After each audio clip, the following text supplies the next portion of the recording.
right now? Yeah, we're definitely live right now. So, hey everybody, what's going on? Patriot Business Alliance. This evening we're doing something a little bit different here. We're bringing in all of the sponsors that have invested in the $1 Million Hustle that's on August 14th. You see it scrolling across the bottom of your screen there to kind of promote them and give them some time and really just a thank you for the investment that you're having. So tonight I have with me is Rochelle Rannigan, and she is the owner of Uptown Apartment Locators. So thanks for joining us. Hey, how's it How's going? your day going? So far, so good. Yeah. I'm busy. Were you all over Dallas today? No, today was more of an admin day. Okay. So just kind of kick it at the home office and pass leads out and help people with whatever they need help with. Nice. So tell me, what is Uptown Apartment Locators? So what we do, we are a team of licensed real estate agents that pretty much help people find luxury apartments in all of DFW. Gotcha. We even manage the Fort Worth team as well. So, people that are looking, just graduating college and going into the workforce, or they just want, all the kids out of the house and they want to breath of fresh air, they want to go live in high rise. We help people find that spot. Nice. So if you put it on the map, kind of give me an area where you service, because I heard you say Fort Worth. That's way over there. Right. So we have an Uptown team, which does Uptown, and from Uptown, downtown, clear to, Plato. Wow, and okay. Louisville. And then we have a Fort Worth team that does all the Fort Worth section. Okay. So, but that's not all you have, because didn't you just open something else down there? Yeah, we just launched in Houston. I've got a couple of agents down there, and then we're also launching in Austin. So we're trying to cover Texas and help as many people as possible. That's crazy. So you're dominating your market space is what it sounds like. Yeah. Okay. Oh, yeah, we'll get there. So, we say that a lot. We want to dominate what we do. How do you feel like you're dominating in your market now? What's the key thing you're doing? So what we're doing is in most locators, they will just get your name and info, send you a list. Yeah. But what we do is we add a few more touches to it. Well, we try to build that relationship with our client. I love that. So that whenever we do find them their perfect place or whatever, they'll remember us, and then they'll come back a year later or 2 years and either, hey, can you help me find another place? Or, hey, can you help me buy a place? Yeah. And so our agents are able to do both. That makes perfect sense in your industry, because when you think about condos, townhouses, apartments, and things like that, they're on a contract, right? And what are those usually? 1 year? Give or take. 12 to 15 months, depending on. So building that relationship up front is critical for you guys. Huge. Right? Because you want them to call you in 12 months. That's killer.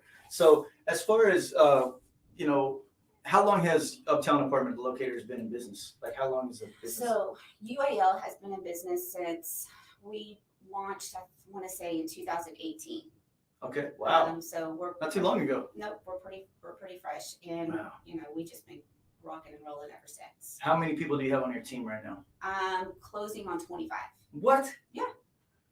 And looking to get more. We need more people in Austin and Houston. Yeah. Mm-hmm. Well, hey, if the reach is extending and you're in Houston and you're in Austin over there, we're going to follow up and put all the details and contact information. But this is the woman to work for right here, because what you don't know is that Rochelle and I go way back. Same with Doc, right? We were some little pimple-headed little mesquite skeeters back in the day. So, it's impressive to see how you control your business, how you manage your business. Your social media game's on point. Like, I'm not the Uptown Apartment type guy. I'm like, leave me alone, put me in 20 acres kind of guy. But when I see your IG stuff, that you really have some beautiful properties. Well, it wasn't just me that built that. My entire team contributed. Like, it was all of us back there just pushing every day. So, yeah. So if you had to put it in a scale, like the apartments start at $1,000 a month and go up to what? Because we want to make sure that the people that are watching and share this, they know that, hey, I'm not stuck in this bottom tier. Like, if I'm a 1%er and I want a penthouse, like, what can you get them? So right now the market is a little crazy. Yeah, of course. So, the one bedrooms are, on the low end, maybe 1,300. Okay. But we've also placed people in a penthouse for like 15 grand with a downtown view. It's absolutely stunning. Amazing. So, wow.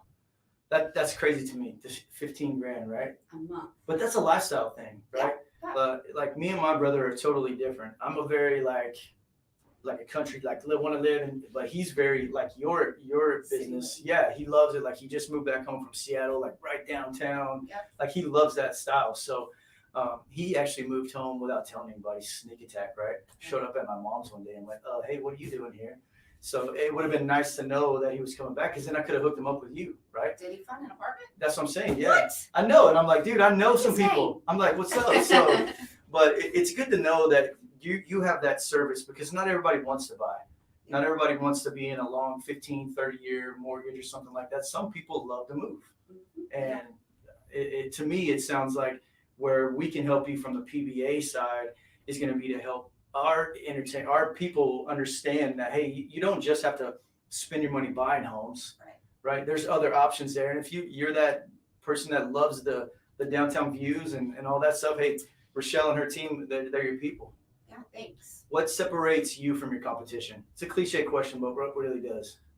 What separates us from our competition is a few things. So, one, we always try to build a relationship with the client. I mean, that's like key.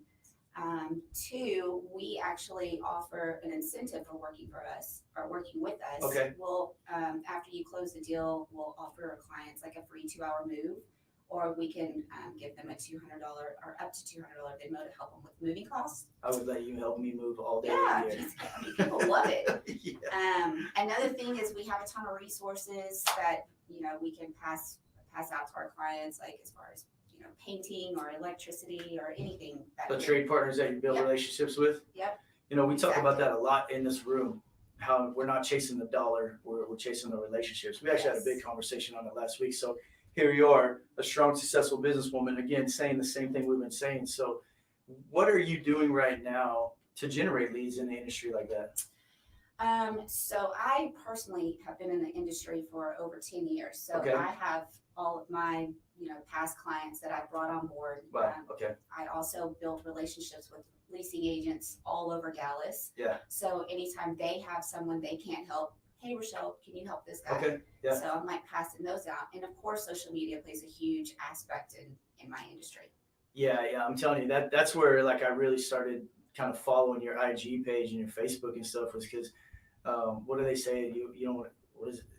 You want to live through someone else. What is it called? I forget. Live vicariously. Yeah, there you go. So I'm like thinking to myself, like, man, that'd be a cool penthouse. Like I can see myself being a bachelor there. And then I'm like, whatever, that's not my style. But social media is key. Are you, do you have a team that just does your social media for you?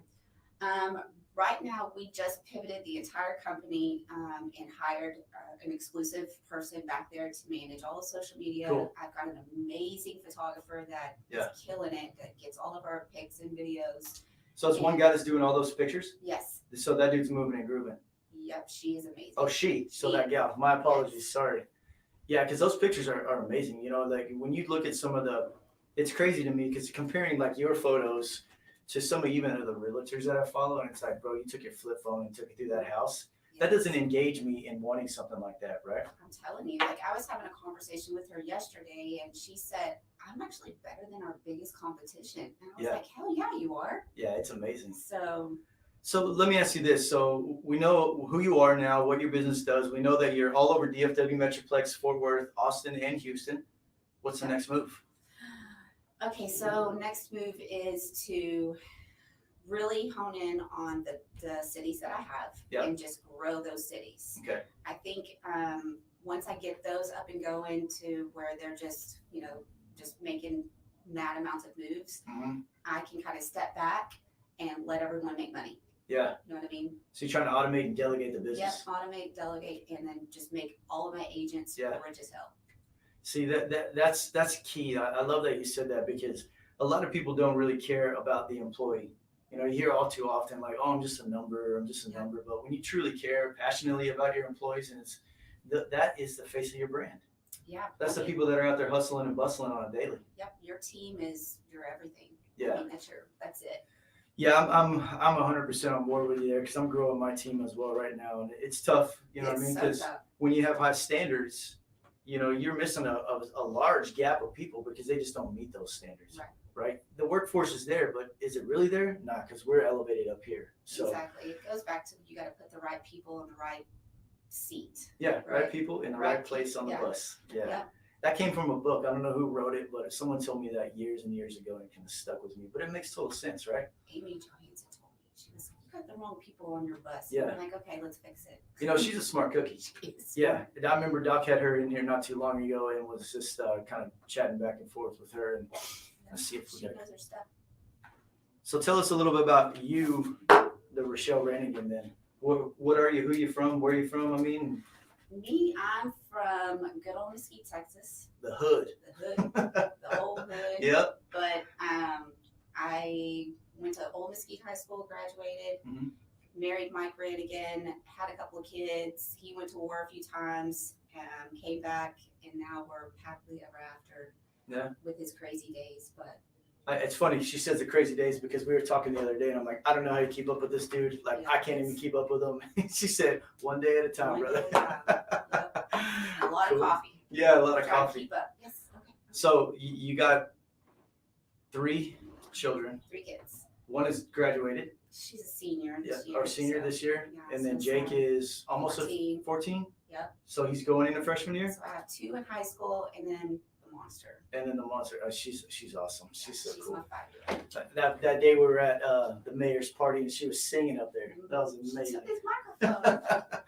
Well, do you expect anything less? I mean, you guys are pretty type A folks, so Yeah. that makes sense. So as far as being successful in business and along your journey, you said you've been doing it 10 years and then Uptown Apartment Locators is 2018. Is there one thing you can give the business owner or, you know, somebody that's watching that's in that 1 to 4 year mark right now? Like one thing that you would say, hey, this is probably what you should focus on in, let's say, year 2. I would say, well, I guess the one thing that from personal experience, Yeah. I would say pick one thing and master it, Mhm. and then move on to the next. Yeah. So me, I was 1, 2, 3, 4, 5, and so I would spend time in 5 different areas, Mhm. and I would never just complete it. Yeah. So one of my mentors said, pick one thing, complete it, then move on to the next. It's so true because then you get in that spot where you're like, that 70-30, Mhm. like it's only 70% done and you're already moving on, Yeah. right? It may take you a little bit longer to master that one thing, but once you've mastered that, the idea behind it in your business is that you can turn it over to someone else, Delegate. right? And then delegate that because then you can now go on to mastering the next step. So I think that's amazing. I'm proud of you. I've known you for a long time. Obviously, we went separate ways and ended up the craziest thing back in the same town. Yeah. Mike and I ended up in Iraq together, had no freaking clue till we saw each other one day. It's crazy. And it's like, wait, what are you doing here? I don't know. What are you doing here? You know, so, but I first, think you guys have something amazing going on with Veteran Business Alliance and just helping everyone, trying to grow and grow yourselves and the connections and the brotherhood that you have. yeah. That'd be awesome for women. You know? Well, and that's why I'm most stoked that you decided to be our platinum sponsor. Because we put that out there and it was all dudes coming up. And then when Doc called me and said, Rochelle's doing it. And I'm like, don't let her do it just because it's us. And he's like, no, she's doing it because it's her. I love that because I think what we're missing in this Patriot Business Alliance are those strong women.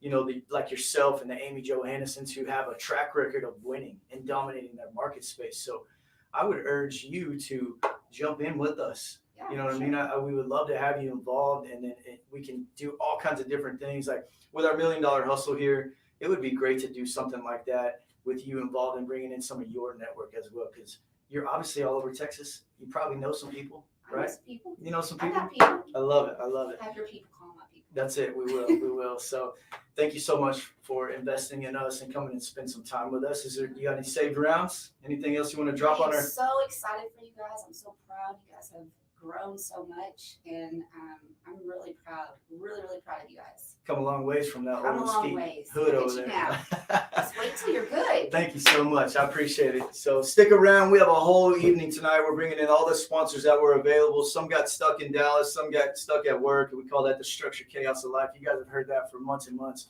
I don't know, 60-something, 70 weeks straight or whatever. So thank you so much for coming. Cool. We're going to see who is next up because, I don't know, somebody else lacks. So stick around. You may see a couple little breaks here and there or whatever, but we're going to get the next speaker in and we'll go from there. So thank you so much, Rochelle. Appreciate it.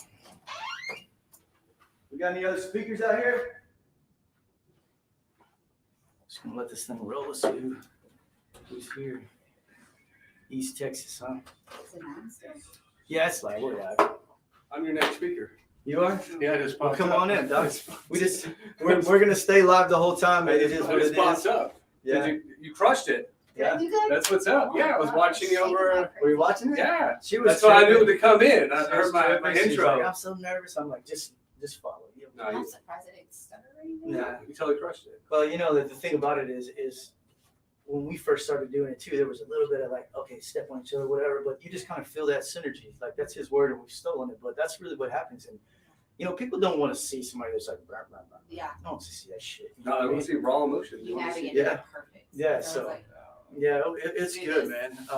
Is there any other sponsors out there right now? No one's here? Nobody's here. Okay, well, let's just wrap about the day. Yeah. Let's do a personal and a professional best. All right, I'm gonna go grab my seat.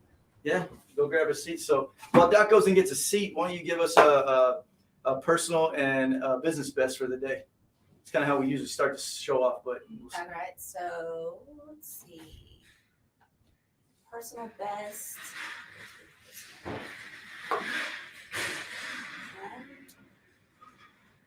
if you're having to think that hard, come on. That means your day was too crazy, right? I really didn't do much for myself today.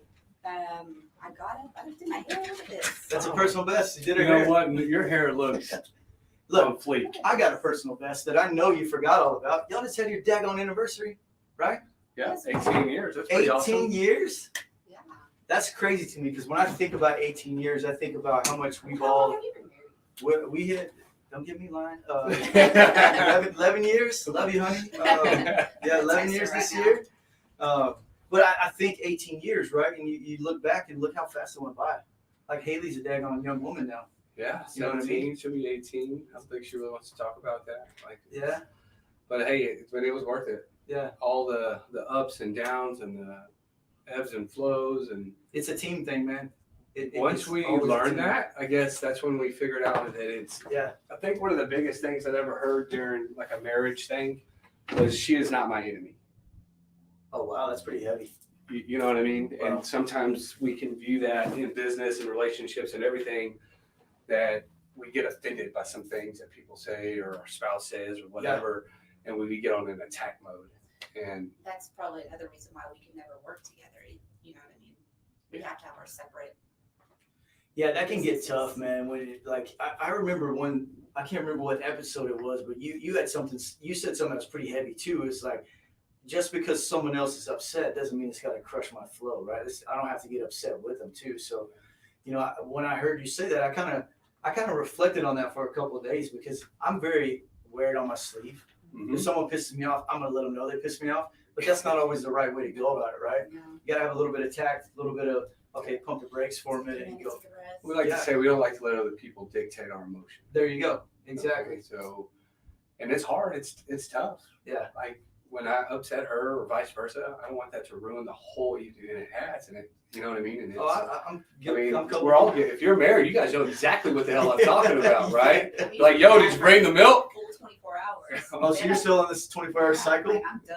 Once Yeah. I'm pissed, I'm like, give me a day. Yeah, I gotta wait till 7 at night Yeah. and see how and check the pulse. Hey, but you know what? That's amazing because if you look back when we were younger, in any relationship, when you get mad, it'd be days, it'd be weeks, that you would hold that grudge for months or years. Mhm.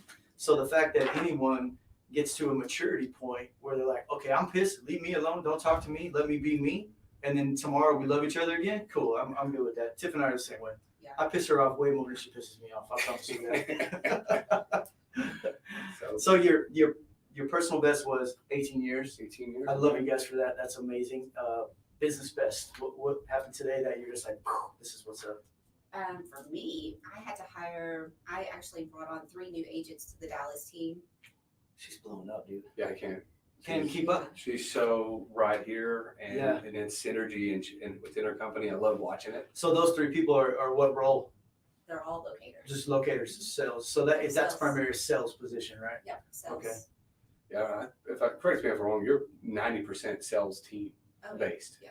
You know, very few other moving parts with. And we're in a sales position in your company is we kill what we eat.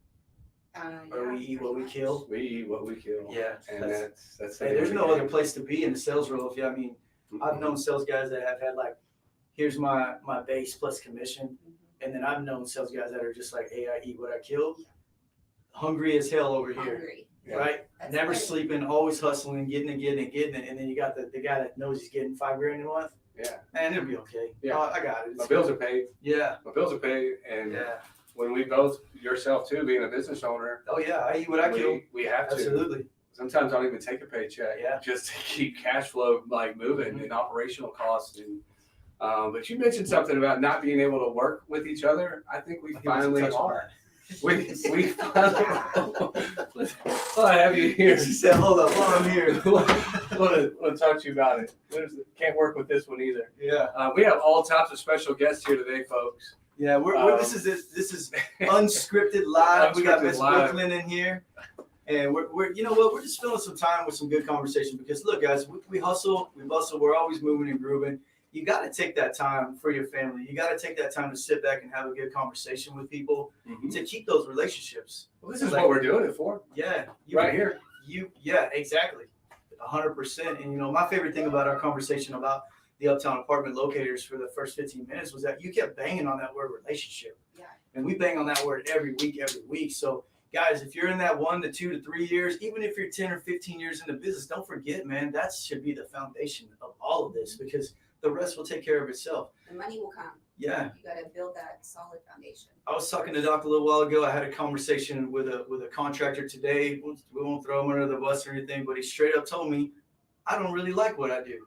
And I was like, wait, but you're like doing a lot of stuff. You don't like what you do? I'm like, might have to reconsider the fact that I want to use you for a project.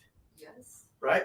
That's Yeah, what I heard in my head. That's what I heard. Yeah. You know what I mean? Because now I'm at the point going, well, if you don't really like it, then how are you going to follow up if something's wrong?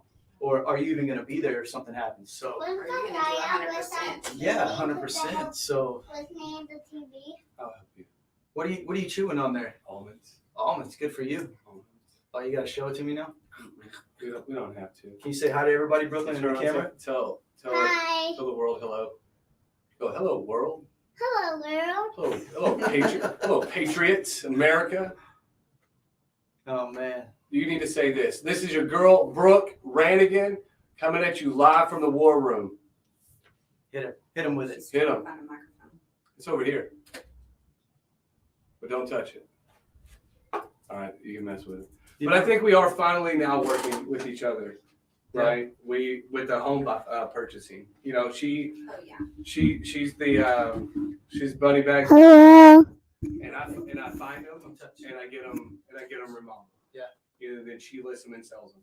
Well, you guys just acquired a new property today or yesterday, you were saying? Yesterday. Yeah. So That's business best. We added one more to the portfolio. Yeah. See, you guys just have too many, you can't keep up. This This is a power couple, people. If you haven't seen one right here. all we do is win. Yeah. I'm gonna help you right now. I'm gonna see if our next guest is out Yeah, front. let's see what's going I'm on. gonna keep a nice video. I think my boy Mike Padina with Lifetime Getaways is on his way in here now. So, He does all those fancy trips. yeah, he's another one that's in the luxury market like yourself. You know, everybody has a different business model.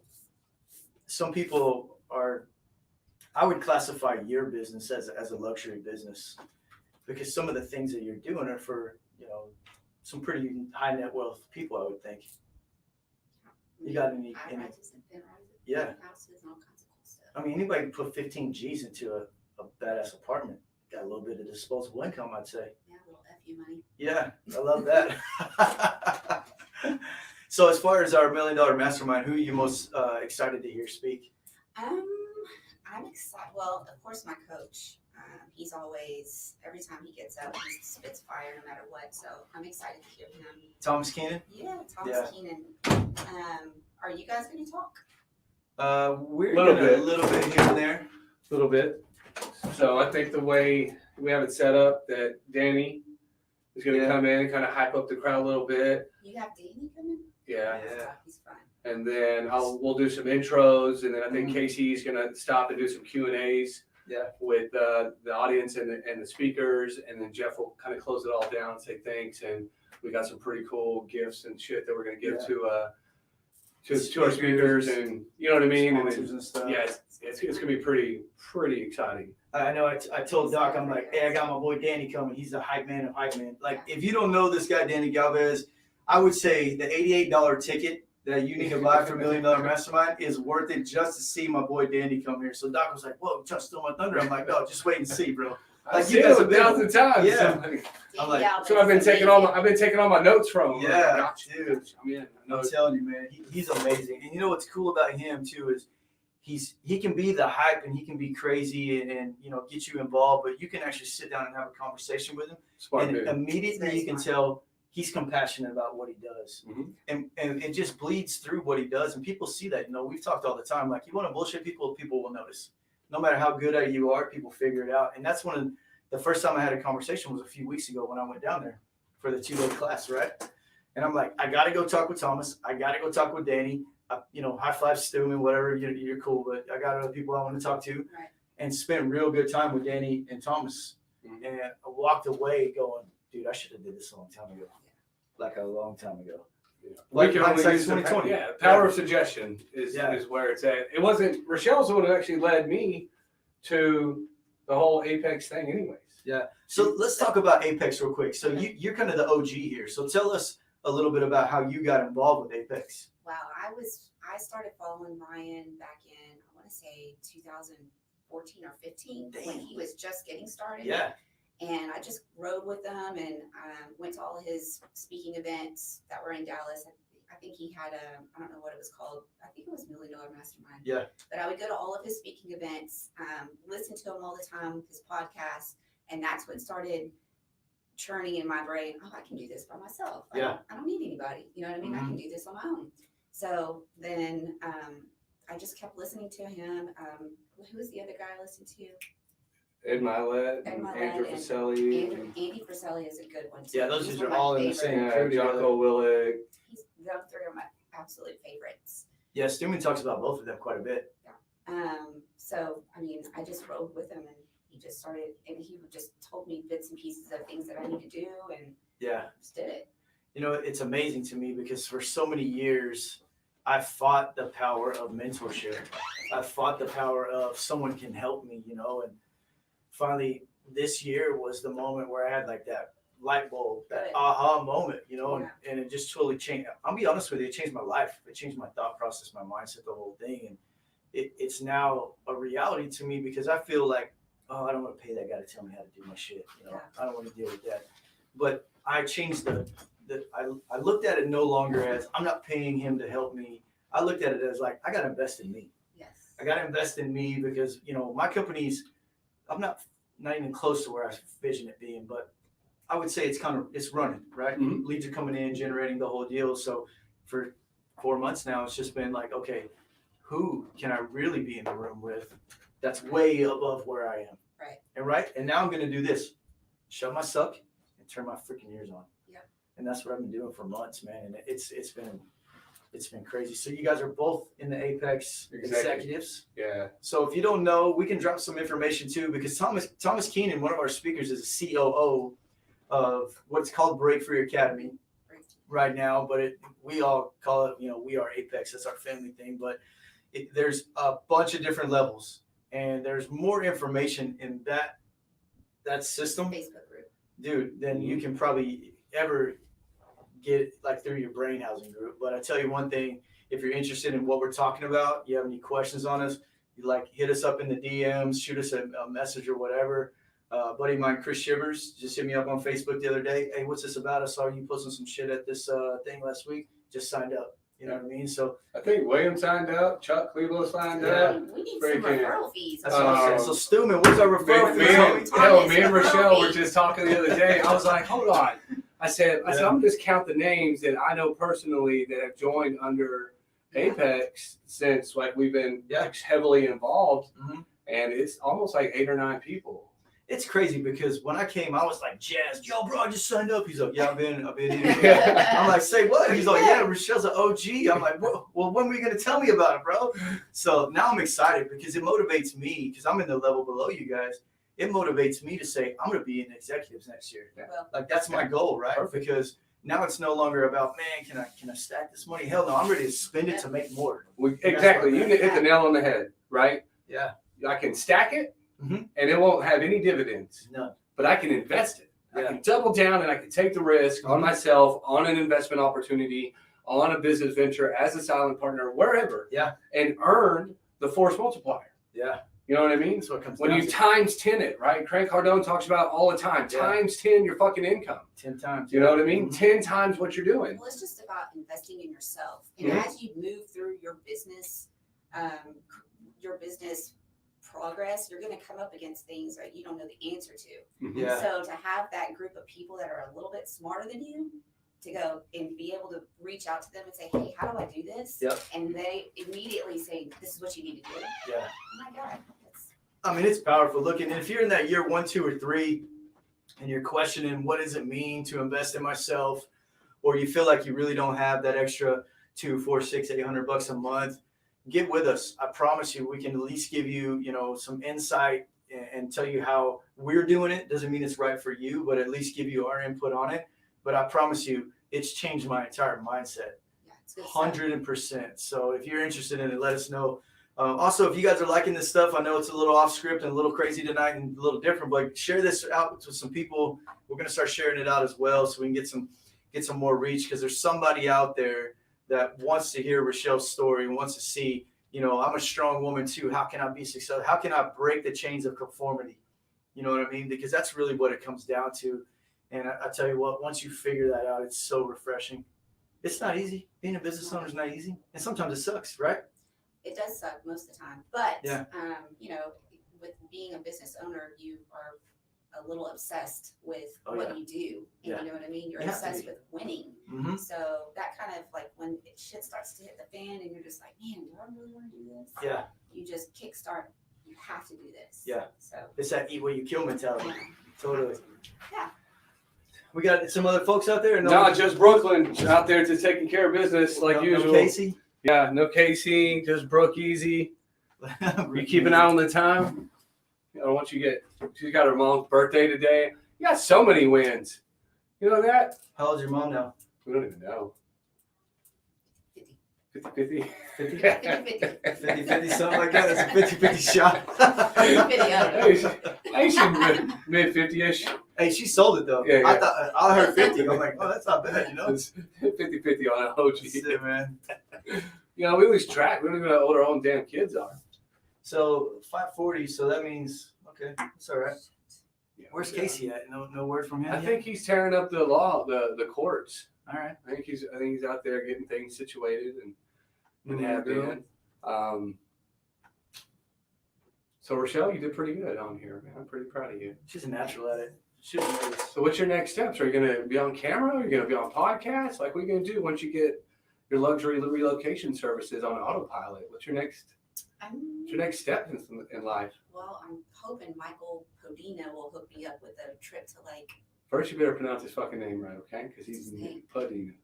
It's a PO. Yeah. I just call him Doc 2. Is it Podina? Doc number 2. Yeah, Podina. he's a doctor. Padina. Yeah, he's Or is a it Podina? I think it's Padina. We'll ask him when he gets here. Yeah. Well, yeah, Mike. Yeah, he should be on his way. He's probably getting back from vacation. He is a travel agent, lifetime I getaways. gotta go to the bathroom. Go ahead. Okay. You got it. And I can. You want me to help you? But I can't open the door. Oh, she said I can't open the door. There he is. There he is. Yeah. Mike is in the house. You There he speak. is. You see. Thanks for having me. Thank you for coming in. I'm Good to so see you. excited to be Yeah. back. Thanks a lot. Appreciate you. Tell Mom we said happy birthday. Doc, I'm gonna let you run with this one, doggy. I'll keep a. Are you taking Brooke easy? What's up? You did that. Come on in, brother. Welcome to the war room. Finally, we haven't had you in here yet, man. Come sit down, brother. Doing all right? Hey, Rochelle. You lost some bling, I think. Oh, damn. You did that good. You got the earrings off her? Yeah, she's on fire, man. Such on fire. Too. George is coming. Hey, you guys stick with us. It's a little different tonight, but we're bringing in all the sponsors for our $1 Million Mastermind that's taking place Hustle. on August. $1 million hustle. Dang, $1 Million hustle. Oh, man, it's your event. I know, dude. So coming in next, coming in hot is our boy Mike Padina with Lifetime Getaways. I'm gonna hand it over to Doc over here. He's gonna go ahead and come real quick. That's the second time I've said that. Number two. Scuba's gonna sue me, man. I'm gonna sue you. Oh, shit. Keep consuming all this fire and shit. Mike, what's up, baby? What's up, dude? Man, you know, too blessed to be stressed. Thanks for coming in. Thanks for being a part of this. No problem, man. This is exciting stuff. It is. How's the travel biz? It is busy. I bet it is, but everybody's trying to get out. I am busier now than I was pre-COVID. No kidding. Like there is so much pent up demand to get out of here. It's crazy. That is crazy. You're actually taking care of my cousin. I am, and they leave in a couple weeks. Yeah, well, where are they going? I think South Africa. South Yeah. Africa. So they're doing a little safari, a little bit of Johannesburg, a little bit of Cape Town, some tours. Nice. Try to spend some time with some lions and So jealous of them too. uh, They're always traveling. They're not married or anything. So Katie, Bridget, if you guys watching this, have fun. Thanks, Mike, for getting them all buttoned up and squared away to go on their vacation. yeah, I appreciate They're all- the referral, man. They're all over the place, and that's what it's about at Patriot Business Alliance is sending out those referrals, not asking anything in return. We just want to see companies be successful, right? Yeah. At the end of the day, we just want to make sure that you Yeah. took the leap of faith to open up your own business, make money for your damn self, and not give up. Yep. Right? And so if anybody that can say, hey, you know what? Go use this guy, can do it. Hey, if anybody needs this, go do it, right? Yep.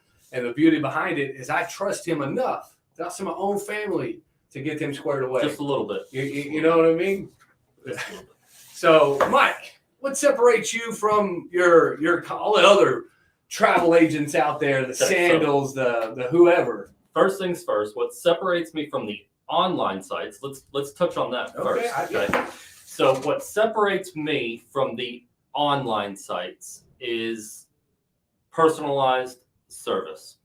I take the extra time to get to know my clients, okay? Whether it's pillow preferences, favorite cocktails, whether it's a high floor, away from elevators, whatever their preferences may be, okay? So I take that time to actually meet with them and customize their itinerary based on their preferences. Not only that, if and when, and it will happen, they have a problem, they're calling me.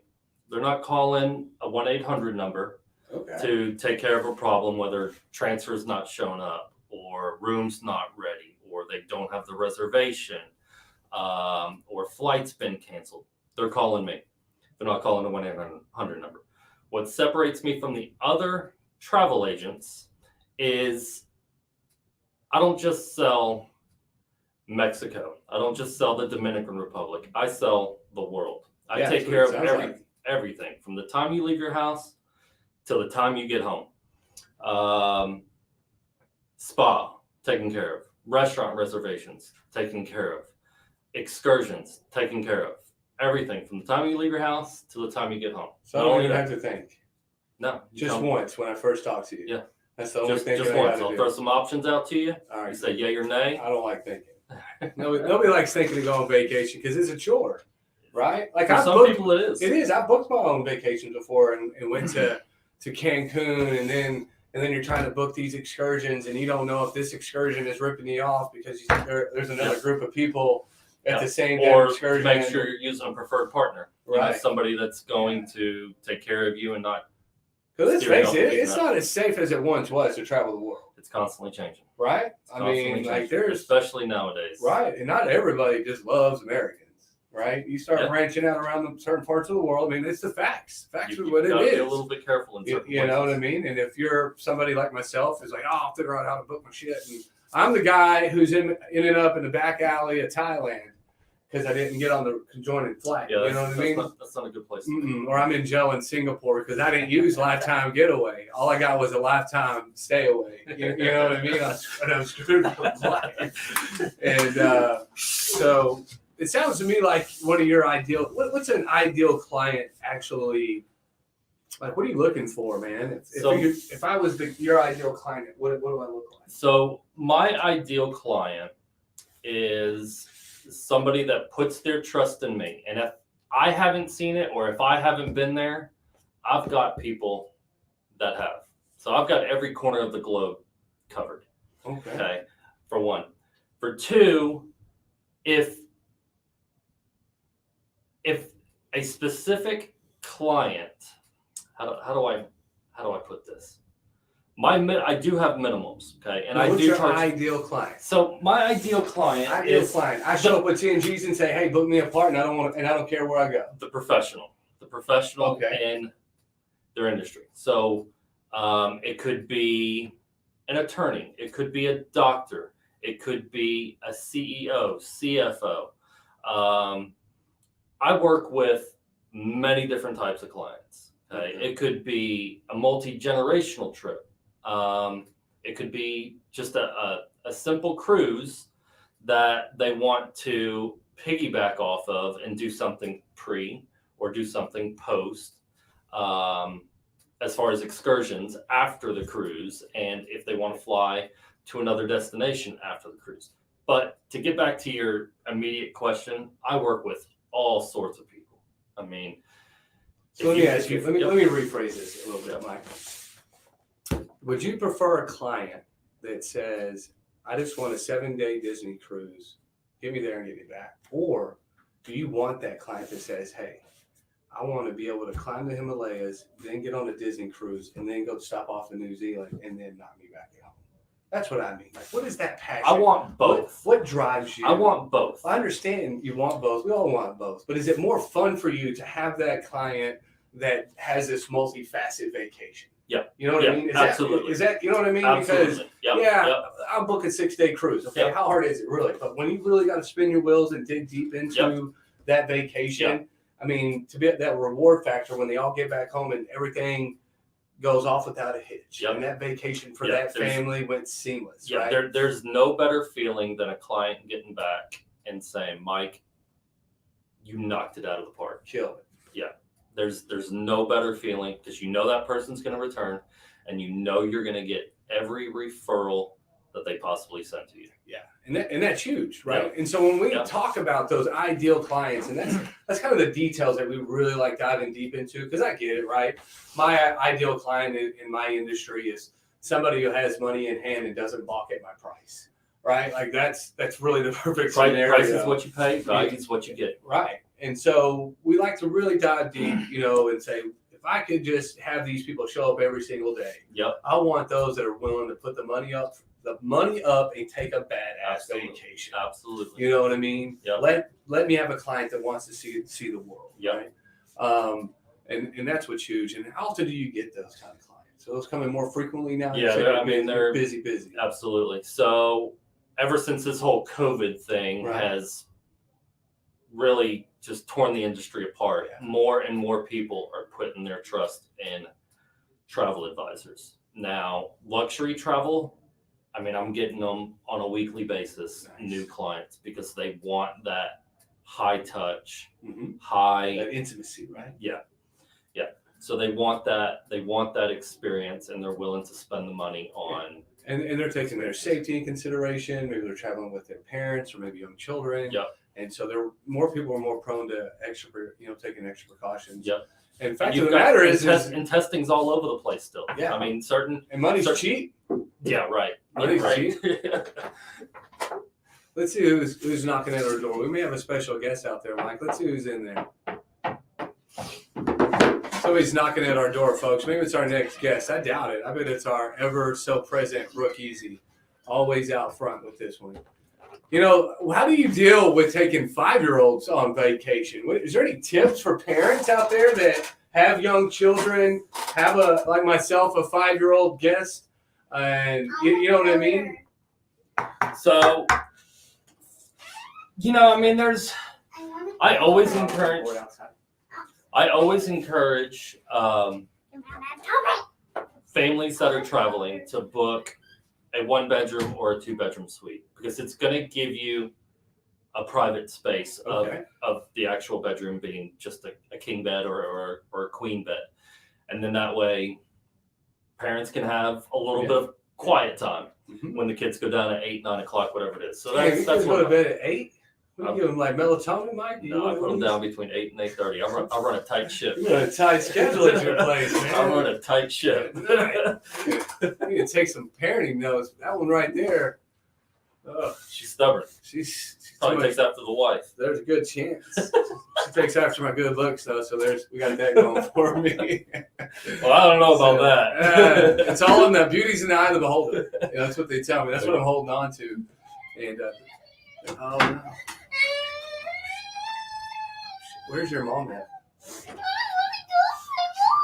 Oh my gosh! Hey, come on.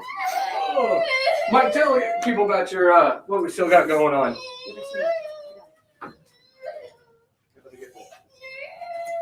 Ooh, how do you deal with that? You ever have crying children when you're dealing with? No. He goes straight to his room. He goes straight to his room. I don't want to hear it. It's 5. How old is your kid? He's 5. 5. So you get it. This might just a little bit more I get drama. it. Yeah. But I guarantee our ratings are going to go through the roof, right? When they see a little one come in and there's just crocodiles. Let's hope so. I mean, that was the plan, right? That is the plan.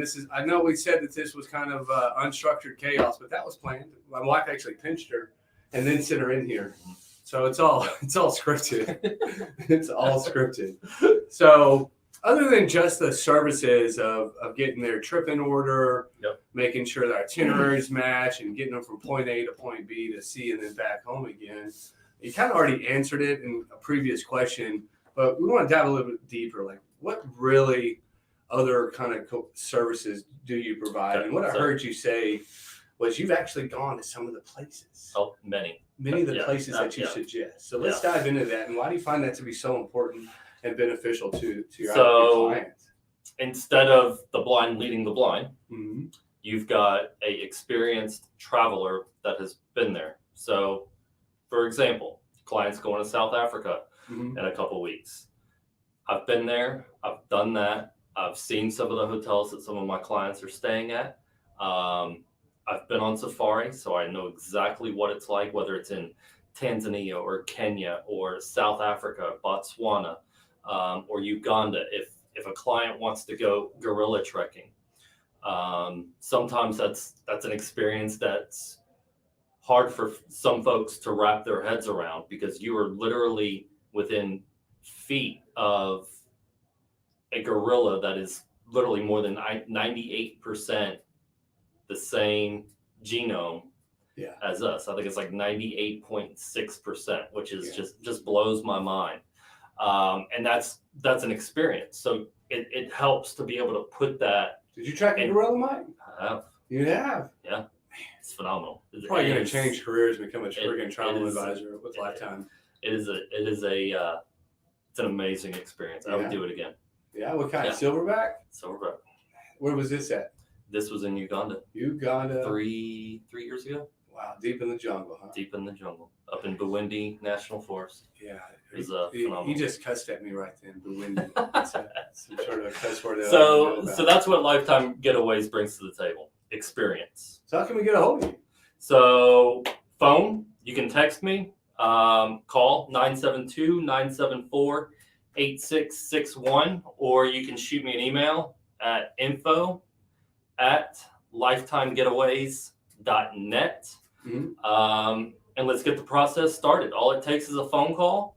I'll sit down with you, talk about the options, throw a bunch of options out at you, and we can tweak it half a dozen different ways and personalize it to I'm sure you got a Lifetime Getaway Facebook page, Instagram, right? Yep. And you could probably see a couple of the amazing areas that he just spoke about. Maybe he's got some photos of the Uganda gorilla trekking experience that he went on a few years back. I mean, I'm going to go back and look at it and see kind of what he's talking about. So, Mike, we got a little bit extra time, if you don't mind, just kind of kicking it and just kind of jaw-jacking. So, many of you guys know me as Doc, and that's because I was a Navy corpsman, combat corpsman with the Marine Corps. Well, so was my buddy Mike Padina. And so we want to give it up for you, saying thanks for your service and being a part of that organization.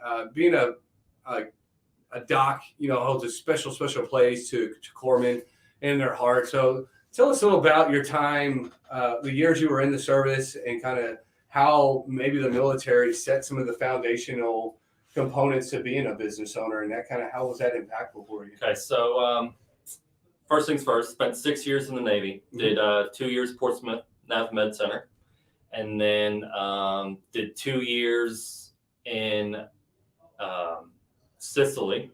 Okay. At the Navy base there in Sicily. and then did essentially 2 years in Jacksonville, Florida. While I was in Italy, I bounced all over Europe as much as I possibly So could. you already had And some that's- free travel in you then. So I had quite a bit of travel in me. I just didn't know the luxury product, which is my bread and butter. So Ritz-Carlton, Four Seasons, Bellman, Rosewood, Mandarin Oriental. So, and that was Yeah, because 15 years ago. you can't stay there on an E3, E4 South. no. You can't stay at some of the places that he's referring to now, folks. When we were in there and our ranks were like E3 and E4, we were probably making $1,500 a month something plus 3 hots and a kite. Like it was, we were rubbing pennies together. Like, no, we won't go out. We'll just hang out. We'll here just tonight. hang out. Let's hang out here tonight. Hit the pub, $2 beer nights. Yeah. So, spent some time in Italy. Really developed my passion for travel when I was in the military. Got out, finished my degree, and I just decided, you know what? I was supposed to be a teacher, PE teacher, and a coach or something like that. And I student taught, and I was like, no, I'll be in jail real quick. So, I could relate. So I took a step back and got into the travel industry, and it's been How long have you been doing it? 12 years now. 12 years. Wow. So 12 years. you pretty much started your own business at the same time frame I started my first company. Yeah. Back yeah, 2010, 2011 time frame. Yeah, thereabouts. Right? Yeah. Congrats on that, because as a business owner, having 10 years, 11, 12 years in, that takes, especially as a travel agent. I mean, It's tough. because It's tough. The industry's seen highs and lows. yeah, and the competition out there. That's a lot. There's a lot, kind of like roofers, kind of like realtors, kind of like very overly saturated. I'll tell you a fun story. I actually joined World Ventures. You ever heard of World Ventures? Right. So that was an MLM travel type. Pay your fee up front. Yeah. You get certain dates or Yeah, a certain number of days a year. You got it. And then, Yeah. so I tried a little bit in travel. World Ventures was not it. Like, I promise you that, folks. So I don't even think they're in business anymore. I don't know. I have no idea. You've probably heard that name in forever. That is not my client. No. So my client that has done business with World Ventures in the past, or something on that same level, because there's a few others I think. I'm sure there are several out there. So if that person's paying that fee yearly, that's typically not my client. Well, what I didn't like about them is you were very restricted. Yeah. Like, you could only stay here, you can only travel here, you can only use this airline. Like, it became this, I was like, this is ridiculous. So I don't know why I thought of that. Yeah, you really get pigeonholed very quickly. Yeah. And it's really not a satisfaction for your ideal client, nor the end result. Yeah. So I kind of got out of that. It's people that know me and have known me. Hell, I've been through so many different MLMs.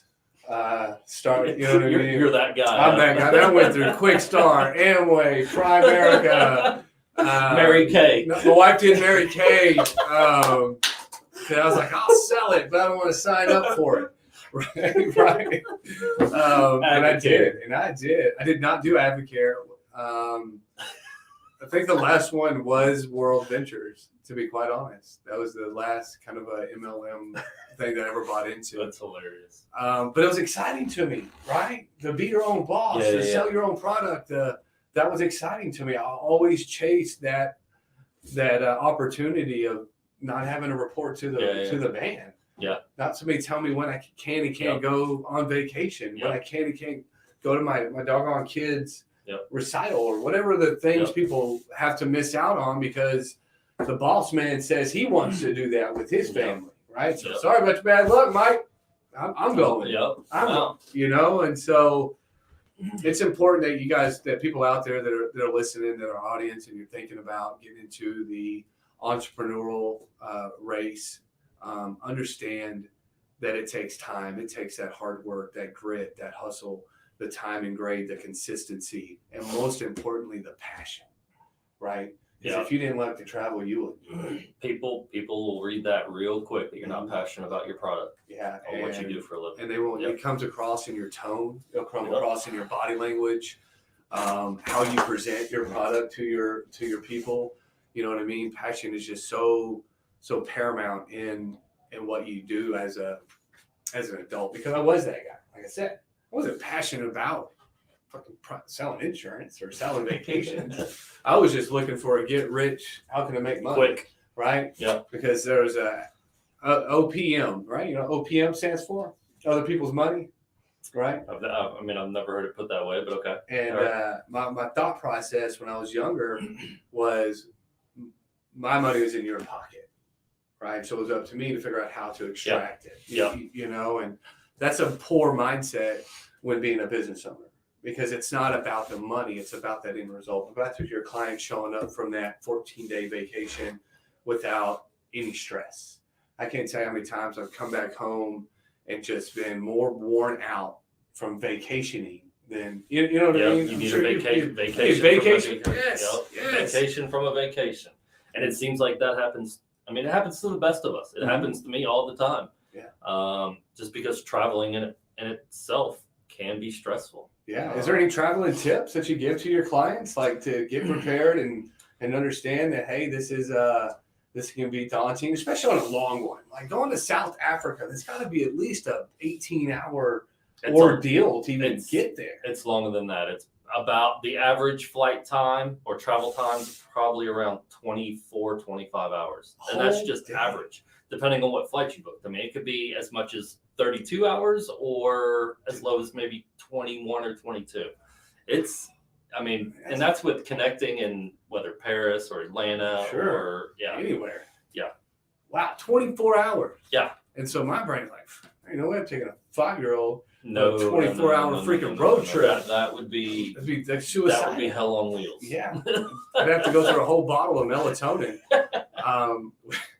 Which I read the contraindications and it states is typically healthy. It's not going to hurt them. There's no side effects. So if you're out there, look at the label I did. Don't listen to this guy. Look, I'm a doctor in like third world countries. Okay, so it counts. They would love to have me there in Zimbabwe. I promise you that. Who you got coming up next? Let's see. We got our man Ruben. He's the owner of Hemisphere Brewing. He's going to be sponsoring us with some cold brouhahas at the event at the $1 Million Hustle. Nice. So he's our beverage sponsor. He's going to come in and make sure that we get everybody nice and loaded prior to our speakers. So regardless of how good or bad it is, they're still having buzz. So I'm here to create like win-win. Well played. You know, see what I mean? There's always, you got always thinking, you know what I mean? And making sure that at the end of the day, everybody has a good time. You know what I mean? So you just keep the air low, oxygen full, and freaking cold beer in the cup. So tell me about something. Yeah. We're going to get personal. Yeah. How long you been sober, Mike? Shit, man. What are we going on? 6 years? I hit 6 years in May. Okay. Yeah.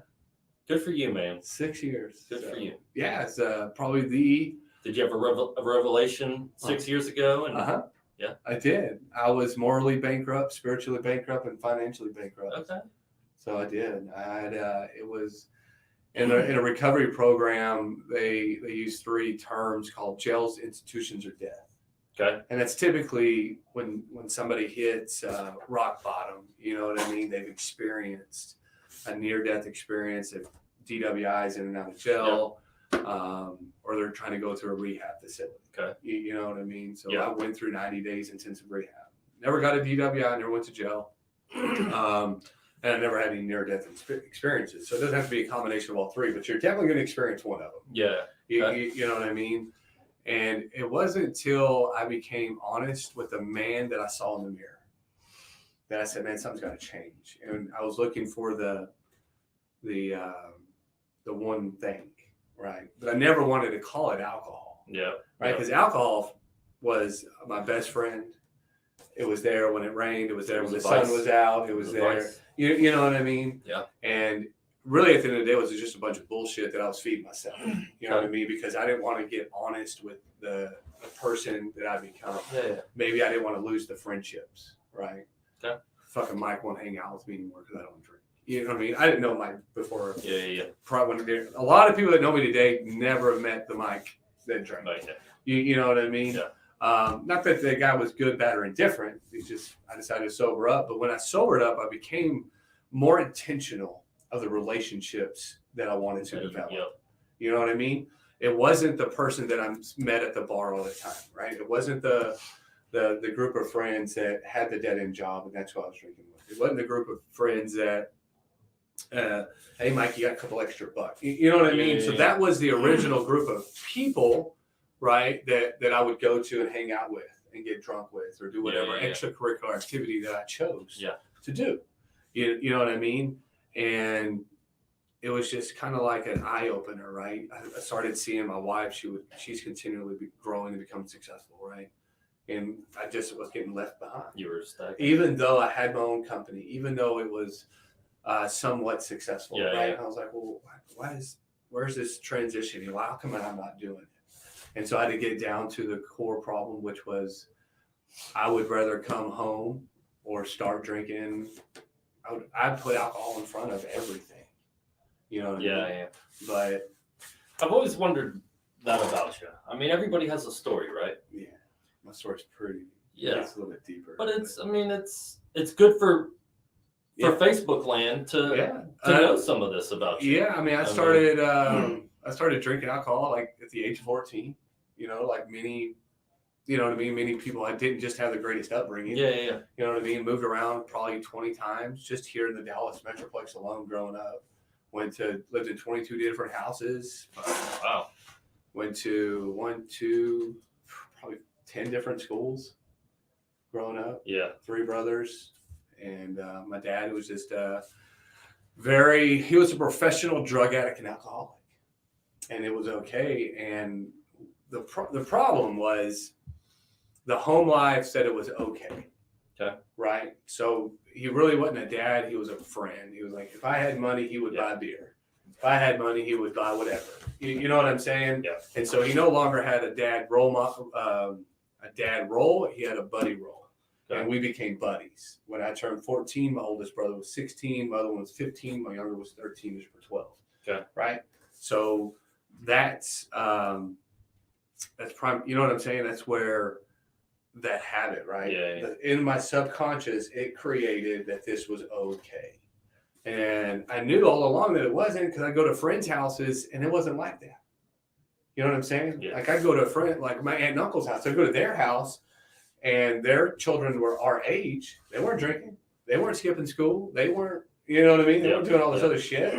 And so there was a glimpse of it, of like what really should be, was like my cousins were like the Leave It to Beavers. Yep. And we were like, what was the other guy? The bad kid. You know what? Somebody out there help me out, right? Leave It to Beaver, and then there was a kid that always got in trouble. Anyways, Mike, you let me know. It's going to come to me in the middle of it. But you get it, right? You have the next door neighbor who has the life that you want, and then you're the kid next door. Yeah. Right? And so it was acceptable. When I joined the Navy, it was acceptable. Right? Yeah. If you didn't drink, you know what I mean? Don't freaking hang out. Yeah. You go to war, you came back, you drink more, right? You go back again and came home, and now you're processing. Now I'm not only processing my childhood, I'm processing that I just got married, that I just had a baby, that I just got back from 2 different wars, you know what I mean? So there's a lot of this buildup. And the only thing I knew on how to deal with the buildup was to put it to sleep. Yeah. You know, and I did it till I was 35 years old. And like I said, I became just bankrupt. I just became, I said, I need to make a change. And so I substituted drinking with going to the gym. That was my trade-off because it doesn't show. It doesn't show. I shop at Baby Gap actually, so it kind of helps out. Fair enough. So I always wondered about that. Yeah, that's how you do it. You shop at Baby Gap. So it makes me look bigger all the way around. Yeah. The other thing, God damn it, Mikey, I lost track of where I was headed. Love it. But yeah, that's probably the greatest thing I've ever done in my life. The hardest, scariest. Oh, I'm sure. You know what I mean? Because it still triggers. Yeah. We go to a lot of some of the same events, and a lot of it's still centered around alcohol, and it's all, you know what I mean? Yep. Dylan in the veteran community, it's always, you know what I mean? It's always going to be ever present, right? Even when I go out to have dinner with my wife, my wife ain't got a damn problem with it. Yeah. Right? She can have one to be done. You know what I mean? And so it's nobody else's problem except mine. Yeah. Right? It's somebody else's burden. it's gotta be difficult still for you. Yeah, I mean, it is. It's, you know where it really does suck? It's like after you mow your yard. Right. So what I did was I just said, fuck it, I'll just pay someone to mow the yard. Right? So risk versus reward, right? So it's either do I save money and mow the yard Yeah. and Or drink put yourself in a situation. and drink, or do I just spend the $30, which I would have ended up spending on a case of beer? So I mean, it's a trade-off, right? So I've already, it's all about rationalization. Well played. Well played. I'm telling you that. So there's always, and that's what I tell my wife. I said, well, babe, with the amount of money I've saved, I'm telling you, folks, I would drop $300-$400 a night going out and having a good time. And having a good time. Yeah, you had a problem. There was a problem. There's a problem. But Well, that's awesome. But I you mean, can tell, right? But the same passion that I had for drinking, I put it into working out. I put it into recovery. I put it, you know what I mean? Yeah. So the drive and the motivation has always been inside me. All I did was angle it in a different direction. Yeah. You know what I mean? All I did was just say, you know what? I'm tired of dancing with the devil. And that's all it is. Yeah. People hear me use the analogy, the devil's outside doing push-ups. You know what I mean? And I keep that in my background of my brain, that when those triggers pop up, that when those temptations arise, right? I think that that's the devil outside this damn door getting swole. So what do I got to do? I got to get into my spirit. I got to get into the gym. I got to get my mindset right, focus, because at any given time, something could happen. Yeah. That would say, right? Because a lot of people are like, well, what happens if your mom dies? You know what I'm saying? And it's a big trigger. You're like, holy crap, how am I going to process this loss? You know what I mean? And so to be able to be prepared both mentally, physically, and ready for that devil, because it's coming. Yeah. It's coming. Folks, I'm telling you, 10 out of 10 don't make it out of this world alive.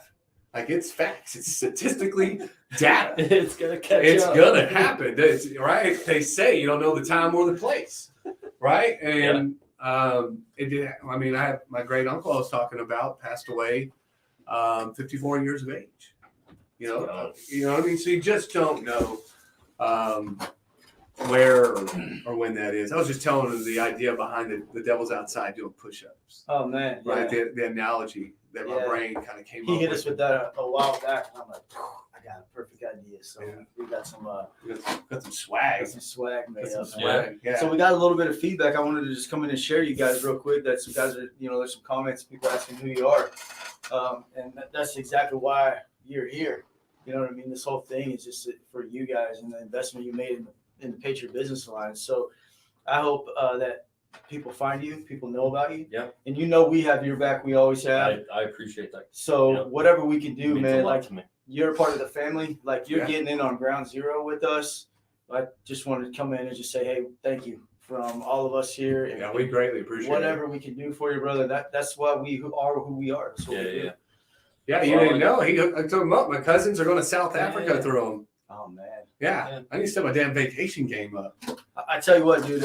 I follow this dude on IG and Facebook and all that. And I'm always commenting on some of these places. What's most interesting about this guy is not that he just puts the flashy stuff up, right? The cool pictures of the resorts and this, but he gives you a little bit of like education on the area. Yeah. You know what I mean? Like I can't remember specifically what it was, but there was something he put down the other day, and I'm like, say what? That's like whoa, I didn't know that, and that kind of gets you to go, hey man, I never thought of going there before. Maybe Patagonia? It was one of those, yeah. I don't know. Yeah, was it the one with that lime green iguana? I'm not Where sure. you have, like the crazy. His social media game's on point. Yes, it is. Hey, look, guys, if you're not following Lifetime Getaways on Instagram and Facebook, go follow them now. And anything he posts, just comment that you're seeing it. Let him know that the content he's putting out there is, number one, beautiful places, and number two, educational. Because if you haven't left Rockwall, Texas, if you haven't left Mesquite, Texas, I'm telling you, there's a whole world out there, people. There's a lot to be seen. Yeah, He's like, all I know is Ray Hubbard and freaking Lake Levon. Tawakoni, maybe. Depends on if it's bad season. I go to Lake Fork. We're allowed to talk shit about rednecks because I am one, so it's okay. Well, we grew up in Mesquite. We grew up in Mesquite. I think that's enough to say that, right? So hey, brother, I appreciate you coming in. You got any save rounds? I don't want to. No, we did our gig, man. Then we started rapping about That's perfect. the time in the service, and you know what I mean. He kind of threw a curveball at me, asking me about my recovery. So I think it's important. I think it's important for Facebook land. Yeah. To know. I Hey, mean, it's tough. yeah. And sometimes it's I can respect unrecognizable. it. It's hard to do. And a lot of people don't want to There's a recognize lot of people out there that are in the same situation that you were in it. Yeah, 6 years ago, and maybe all they need to hear is your story, and it can happen. something clicks. Yeah. Well, I'll tell you one thing. That's what happened to most people that get sober and stay sober, right? Is that either they're at the very bottom and there's nowhere else to go, Yep. or they hear a story, or they see a mentor, or they see something that changes lives. So I think for a while we didn't really want to talk about that much, but now I think we're 100% open. I think you should talk about it. I've always been open about it because it's important. I mean, I ran a company drunk. Yeah. Like real talk. Yeah, For the first four or 5 years, Functioning. I was a high level functioning alcoholic. Yeah. Like I was able to get up, work, do my job, gain clients, and have a good time at this. You know what I mean? Yeah. Too much time. Too much of a good time. I'm like, you want to go out? I'll take you to lunch. Mhm. Yeah, rounds on me. You know what I mean? Yeah, So absolutely. yeah, so in my Bragenhauser group, I'm making gains. Yeah. But reality, I'm spending all of it. Yeah. Right? Because I'm trying to take these people out because I'm feeding the desire. You're just robbing Peter to pay Paul at that Yeah, point, though. I'm really just trying to get drunk. That's it. That's all it was. I didn't give two shits about the end result. I just Yeah. wanted one thing, and that was to Mhm. catch a buzz and not worry about life. Oh, been there. Yeah, been there. Oh, too much, man. So, But today, it's a whole different mind pattern. But I'm gonna let you guys wrap up. I'm gonna get our mindset, next change guest the ready. playground. Is he here? Brother, y'all can save rounds or whatever you got. I'm gonna bring them in right now. Yeah. No Mike, worries. appreciate you, Michael, brother. as always, my friend. I appreciate it, man. Thank you. Looking forward. Doc's Roofing. Hey, hold on, Mike. Before we go, we got to get a photo out for his Facebook page. This is what we do. Have you ever been in a live selfie? Oh, you know what? Don't hire me to be your camera guy. I promise you that. Got him. Love it. So that was a live selfie. If anybody ever wanted to do one, it's probably never been done on Facebook. Probably not. Thanks, Mike. Appreciate Thanks, man. I appreciate it.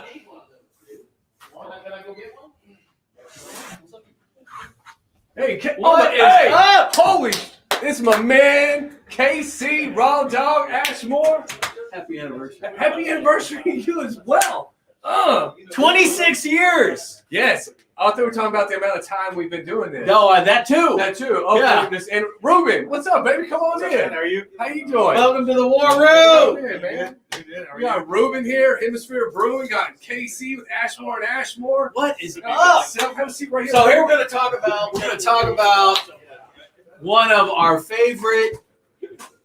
What, man? Look at the whiteboard. You know what we're going to do in the next room, guys? We're going to have that whiteboard lit up with its own webcam. We got an AV guy. You might have heard of him, named Skinner.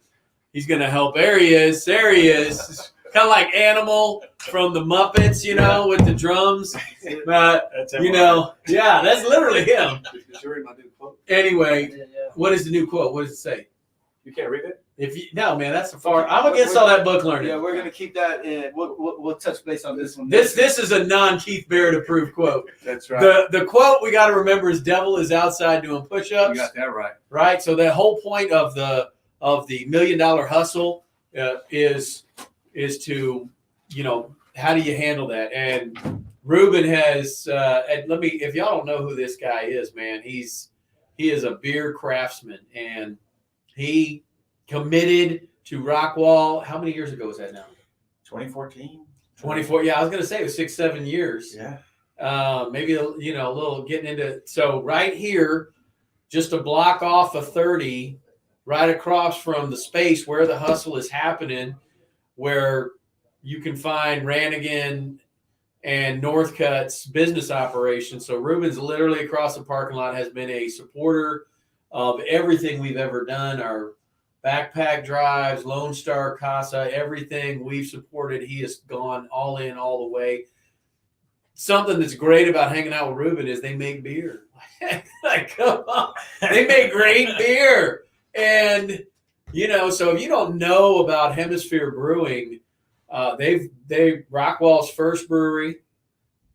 They've been here since 14. They have weathered a lot of storms, right? Some economic ups and downs, some competition from, you know, there was a brewery right here called Wood Creek.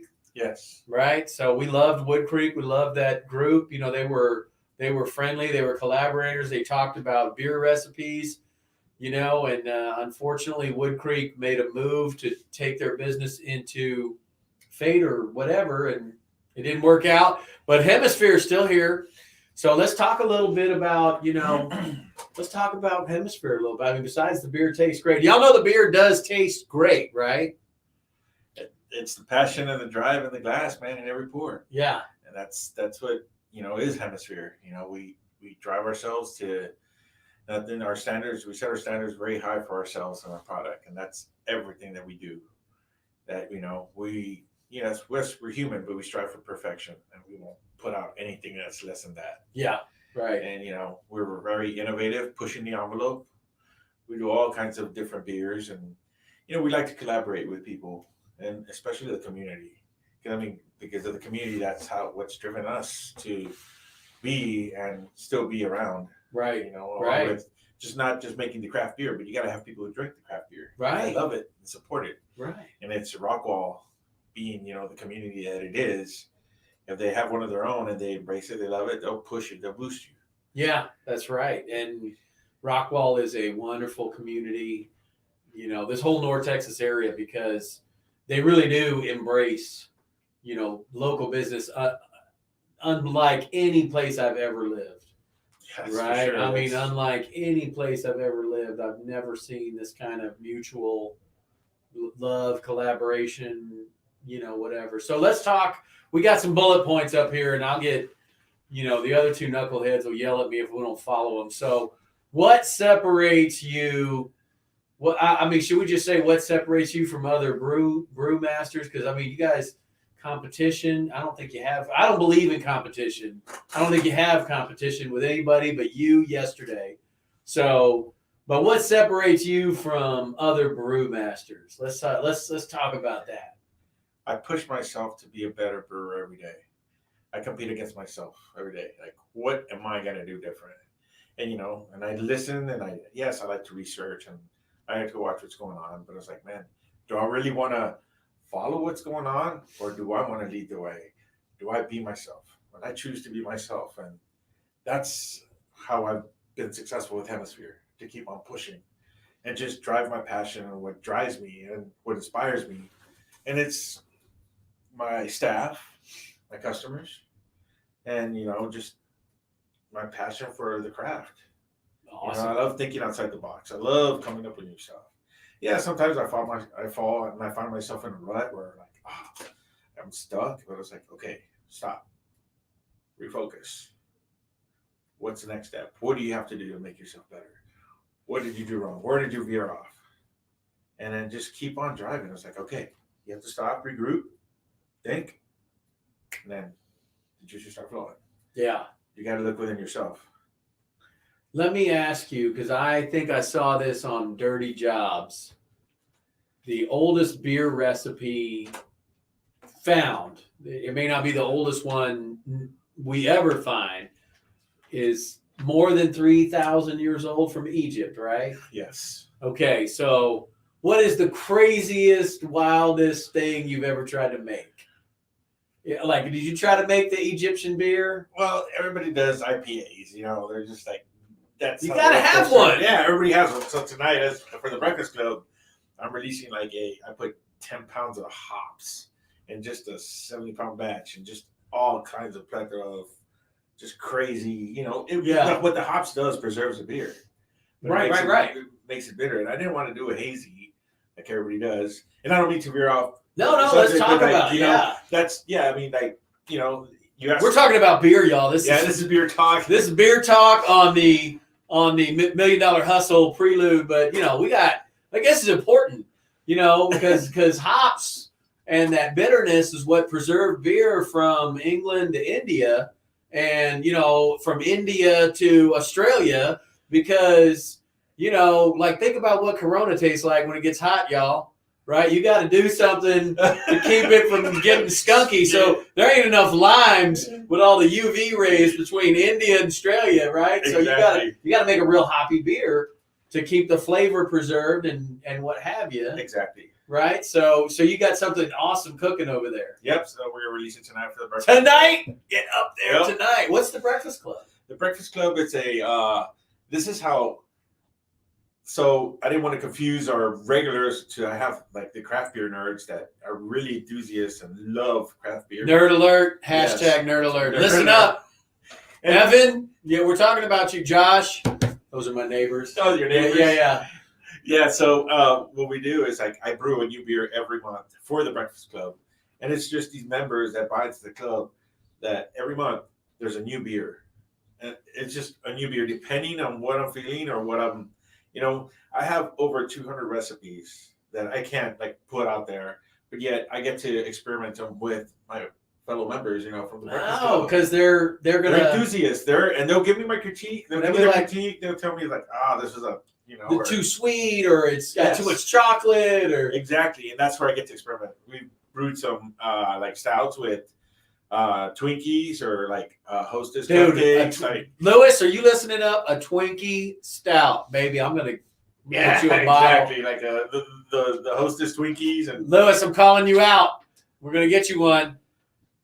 we've also done a whole Thanksgiving dinner and a brown ale. Oh, that's crazy wild. Yeah, we've done that. We're gonna do that again this year. So for the Thanksgiving, we'll just do a small batch. That is so You know, cool. Last year, one of the members had an original can that he's like, man, this is like a year and a half old. I'm going to open it here and I want you to try it with me. And I was like, yeah, man, it was actually pretty good. You know what? Oh, Sometimes right. they do age. They're like, it doesn't age in the bottle. It doesn't do right. But sometimes as long as it doesn't get hot. Hot and stays Right. a beer in a can will last up to a year as long as it's refrigerated. Yeah, do not leave it in the back of your F-150 or in the garage, right? No good.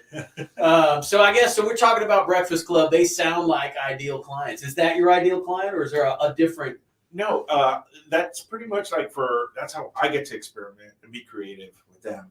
And then from there, if it's a success, then the public gets to taste it the following month if there's any left over. Right. So this is kind of like your test audience, Yes. like for what I would do, when we can, we'll do like a focus group, right? Because we've got a, it's all about persuasion, these, when we say this, what does that make you think of? Are you persuaded to lean this way or that way? And that's exactly, so this is kind of like your own focus group, but our focus group. they're super enthusiastic. And then so like, how does that relate to, they help you tune it so that way you can get it to your ideal client? Yeah, so I can, if it's a win, and if I see that it doesn't even make it to the public, then I know I got a winner there. I start producing labels, and so we can start canning it and mass producing it for the general public. Man. So it does work out, and because of them, it helps me get inspired. Yeah. With what I'm doing, that's the biggest reward of this whole business, having people smile when they get that glass or they crack open that can. Yeah, I mean, it pour it in brings, there and they rave about it. That brings joy. That's the reward. Well, I'm going to tell you something, just a personal. I'm so proud of you guys because, I think I can't even remember what the first event that y'all helped us kick off. It was a coat drive. It was something. It doesn't really matter, but y'all were there for us, and that was back. We're going into the archives, into the RVBA days when we actually had our meetings here, but y'all supported us from across the street. And that ought to tell you how collaborative this community is, right? That we're here at their number one on the spot competitor doing our meetings, right? But you guys are supporting us like, oh yeah, we want your backpack drive over here. We want your toy drive over here. And how moving that was to us, but also the pride that we've all had. Just Rockwall, I know that's all of you. But to see that those shelves in Kroger and Brookshire's and AJ, those distribution shelves that, it's like you got that one little can in the craft beer, right? And then there's like those oceans of Miller Lite, in the glass cases. But here's this chink in the armor. And then to see that chink kind of turn into, it goes from one row to two rows. Then you're at the Walmart. You got a spot, and to fight for that shelf space. I know.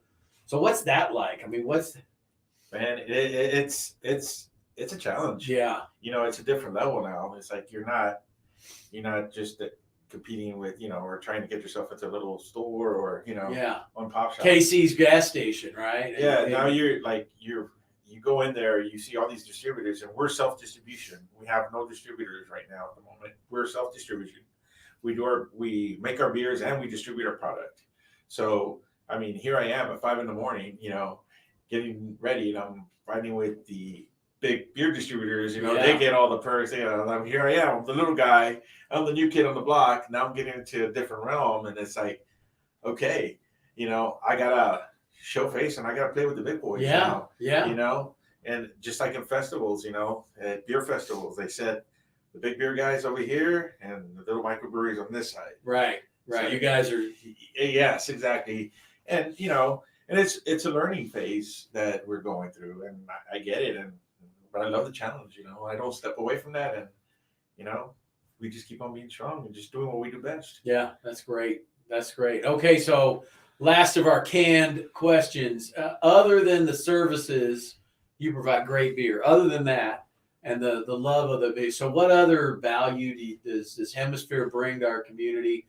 This is in moments, and rarely in business do you get to toot your own horn. But I'm going to quote one of my favorite teachers, Judge Larry Gist. I don't know if you're listening. Thanks, Judge Gist, for everything you ever did for me personally. But he would always joke.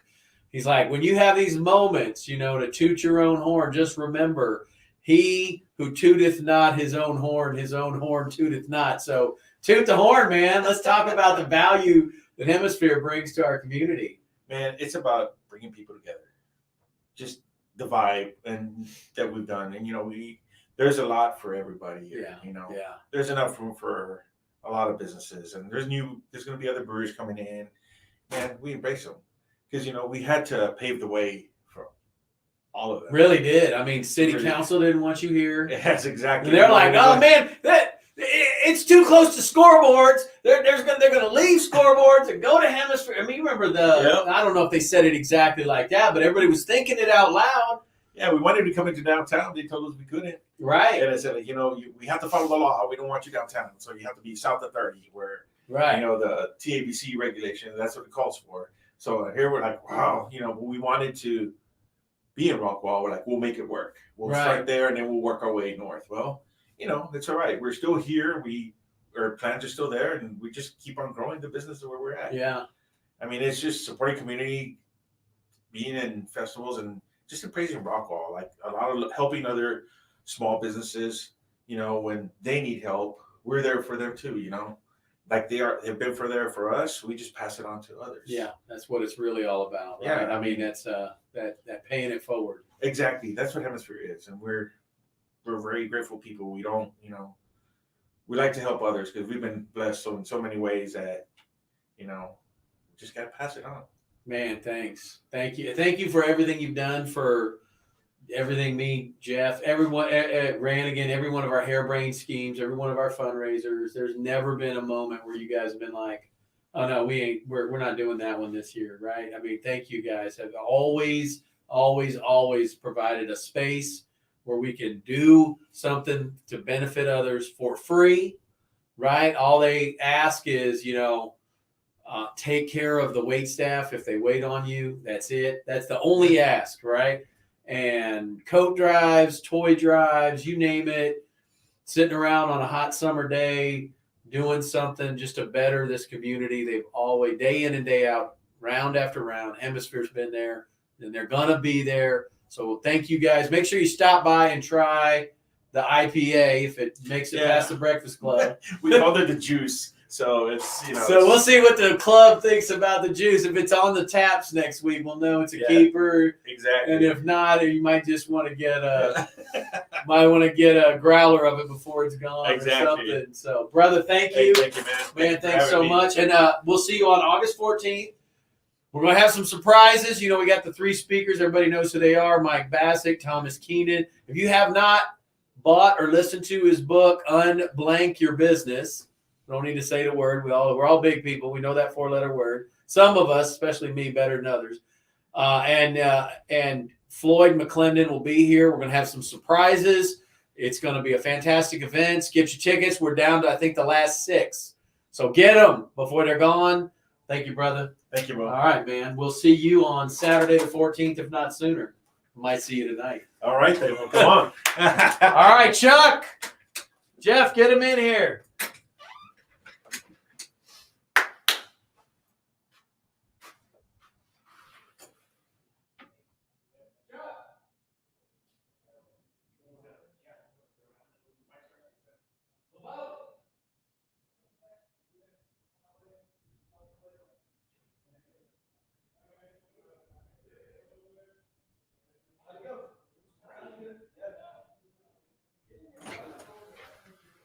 Here we go. You thought we left you, huh? We thought you were all done with us, but we're not tonight. We're keeping it going. We got all of our sponsors coming in here. You want to jump in here and sit down? You good? Yeah? So, all right. Here we go. So we're on sponsor. I think you're like the fourth or fifth one to come in here. So look, we're here tonight to present our sponsors to you guys for the $1 Million Hustle that's coming up August 14th. And what we're focused on tonight is strictly you guys and the people that are investing in us, because you guys are getting in at ground zero with us, and it's amazing. So I'll introduce our guest here, Richard Brozewicz. He's a local CPA in the area, and also what's your belt in Taekwondo? Right now it's green. We're testing for the high green here August 18th. So looking forward to it. Yeah. Just trying to master that sidekick has been a little rough. For being a big dude, I think it would be easy to just power through it. Yeah. But this one's all about speed and finesse. I can knock over everyone who's holding it. I can just knock them over, no problem. But the board's just sturdy. So be able to break that. So we had Rich on our show. It's almost a month ago. About a month, yeah. About a month ago. And Rich and I met. He's actually started as a client for my business, but we became friends, and we talk often and we stay in touch. And he's a tremendous supporter of the Patriot Business Alliance and a patriot himself. So I'm going to give you the floor. Tell us who you are, what you do. Tell the audience what we do and how you can help them out, man. Good evening, everyone. I'm glad I'm able to be a sponsor of this great event. I definitely am glad to be on the ground floor on such a great event, and absolutely looking forward to August 14th. So I just want to give you a little background about myself. I'm Richard Brozewicz. I'm a CPA. I perform your tax services, your bookkeeping, any type of actual accounting work that you need done, consulting work, helping with your business, seeing how we can use the tax code to your benefit to save you some money and get you in the right direction so you can keep more money in your pocket and less money into the treasury is what I wake up and try to do every day. That sounds like an outstanding plan for me. We were actually just offline here talking about exactly that, right? And how important it is to partner with someone who's managing all your assets and helping you with that, how important trust is in the relationship is. We were just kind of talking about that. So how long have you been in the CPA world? I've started out my tax practice day one after I got my CPA license in 2011. So as soon as I got the CPA license, the ink wasn't even dry. I started up my own tax practice and have been doing it ever since. 10 years. So it's going on 10 years in September. Nice. That's a significant milestone. Don't discount that. You've been a business owner for 10 years. Correct. I mean, that's huge. It's a long journey. And then again, I had great mentors. I'm still talking to those individuals today, still helping them out. They help me out. And it's just like a big community. And that's exactly how I treat my clients is I just don't want to be your tax pro. I want to be your financial advisor and your confidant so that I look at your business and your life in totality, not just here's my business and just focus only on that. I want to focus on the individual, what their goals are, what their business goals are, and try to make sure that we tackle everything that they need. And every decision we make has everything involved there. So we just want to make sure that the decision we make now doesn't impede your progress going in the next 3, 5, 10 years. What's the easiest way for people to get in touch with you right now? Right now, the easiest way, you can send me either an email at richard.brozewicz@brozewiczcpa.com. And we'll spell that out for you guys. Don't worry. It's a big long one. Of course, I was blessed with such an awesome last name. Yep. So then we also have Facebook at Richard C. Brozewicz CPA on Facebook. You can send a text message to 972-210-3467 or even give me a call at 972-210-3467. Anytime, and I'll be more than happy to assist. I will tell you one thing. When I was doing some AV work at Rich's house, I had the pleasure of kind of overhearing how he rolls. And I'll tell you, I was so impressed by how you're able to balance so much. Not only do you do the CPA work, if you feel like it and you want to share that, what else are you doing? I've also pretty much while I've also been doing my CPA work, I've also either worked for the Department of Defense as a contract auditor. So I basically would go in, audit the books as well as the big defense contractors of the world to make sure we're not paying the $5,000 toilet seats and $2,000 hammers. And currently I'm also working as the deputy program manager in charge of program finance for a defense contractor that are out there every day all across the world, taking care of the warfighter, making sure that America stays safe. I tell you what, man. So what I'm hearing you saying right now is people can trust you because the government's trusting you with a lot of responsibility. Correct. Like anybody who can dig down and audit so in depth and see that, you know, these nuts and bolts of this contract right here, we could probably get it at a better rate here. Or, hey, do you need these things? That to me, when I think someone who's managing my money, I want that attention to detail because it's imperative that you're seeing things that I'm not. That's why I would pay you to do that job, right? Just like you would pay me to do the job that I do because I'm going to see the things you don't see from my professional outlook. So if you're in 10 years, man, that's phenomenal. So if you would have to put a milestone in that 10-year journey, where would you feel like, okay, the business really started taking off at what point? I would say year 4 is when everything was starting to take off because that was the point I found my mentor who whipped me into shape. Because if you think you can go at a business alone, you probably could, but you do a lot better if you have a mentor. It's gonna be twice as much work. So that you can bounce some ideas off, so that you're not just in your own bubble thinking, "Am I at this all alone? What do I do here?" If you have someone that you can trust to say, "Here's the situation. How can I make it better?" Yeah. I mean, he transformed my business. Processes improved, and business just it skyrocketed from that point on. So did that mentor also transform your mindset? Correct. It was more along the lines of, when you also start off as a side hustle, trying to actually treat that as a real business is a difficult part for the new business owners. It's just a side hustle. I can just charge whatever I want to charge, not really charging what you're worth. Yeah. That's what he instilled in me, is saying, charge what you're worth. Make sure you show people what you're actually worth, because people will value what they pay for. So if you're really cheap, they feel like the advice you're giving them is cheap.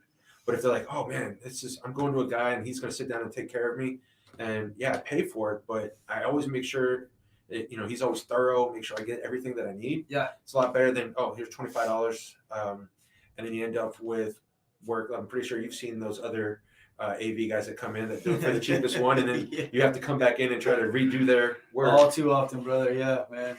I like that you say value yourself, because in every business, you should be looking to increase your revenue, right? And if you're in that 1, 2, 3 year mark, I've always told everybody, even my clients, I have no problem helping you out with costs for equipment. I'll never touch my labor. I'll never touch or discount labor, because that's the value.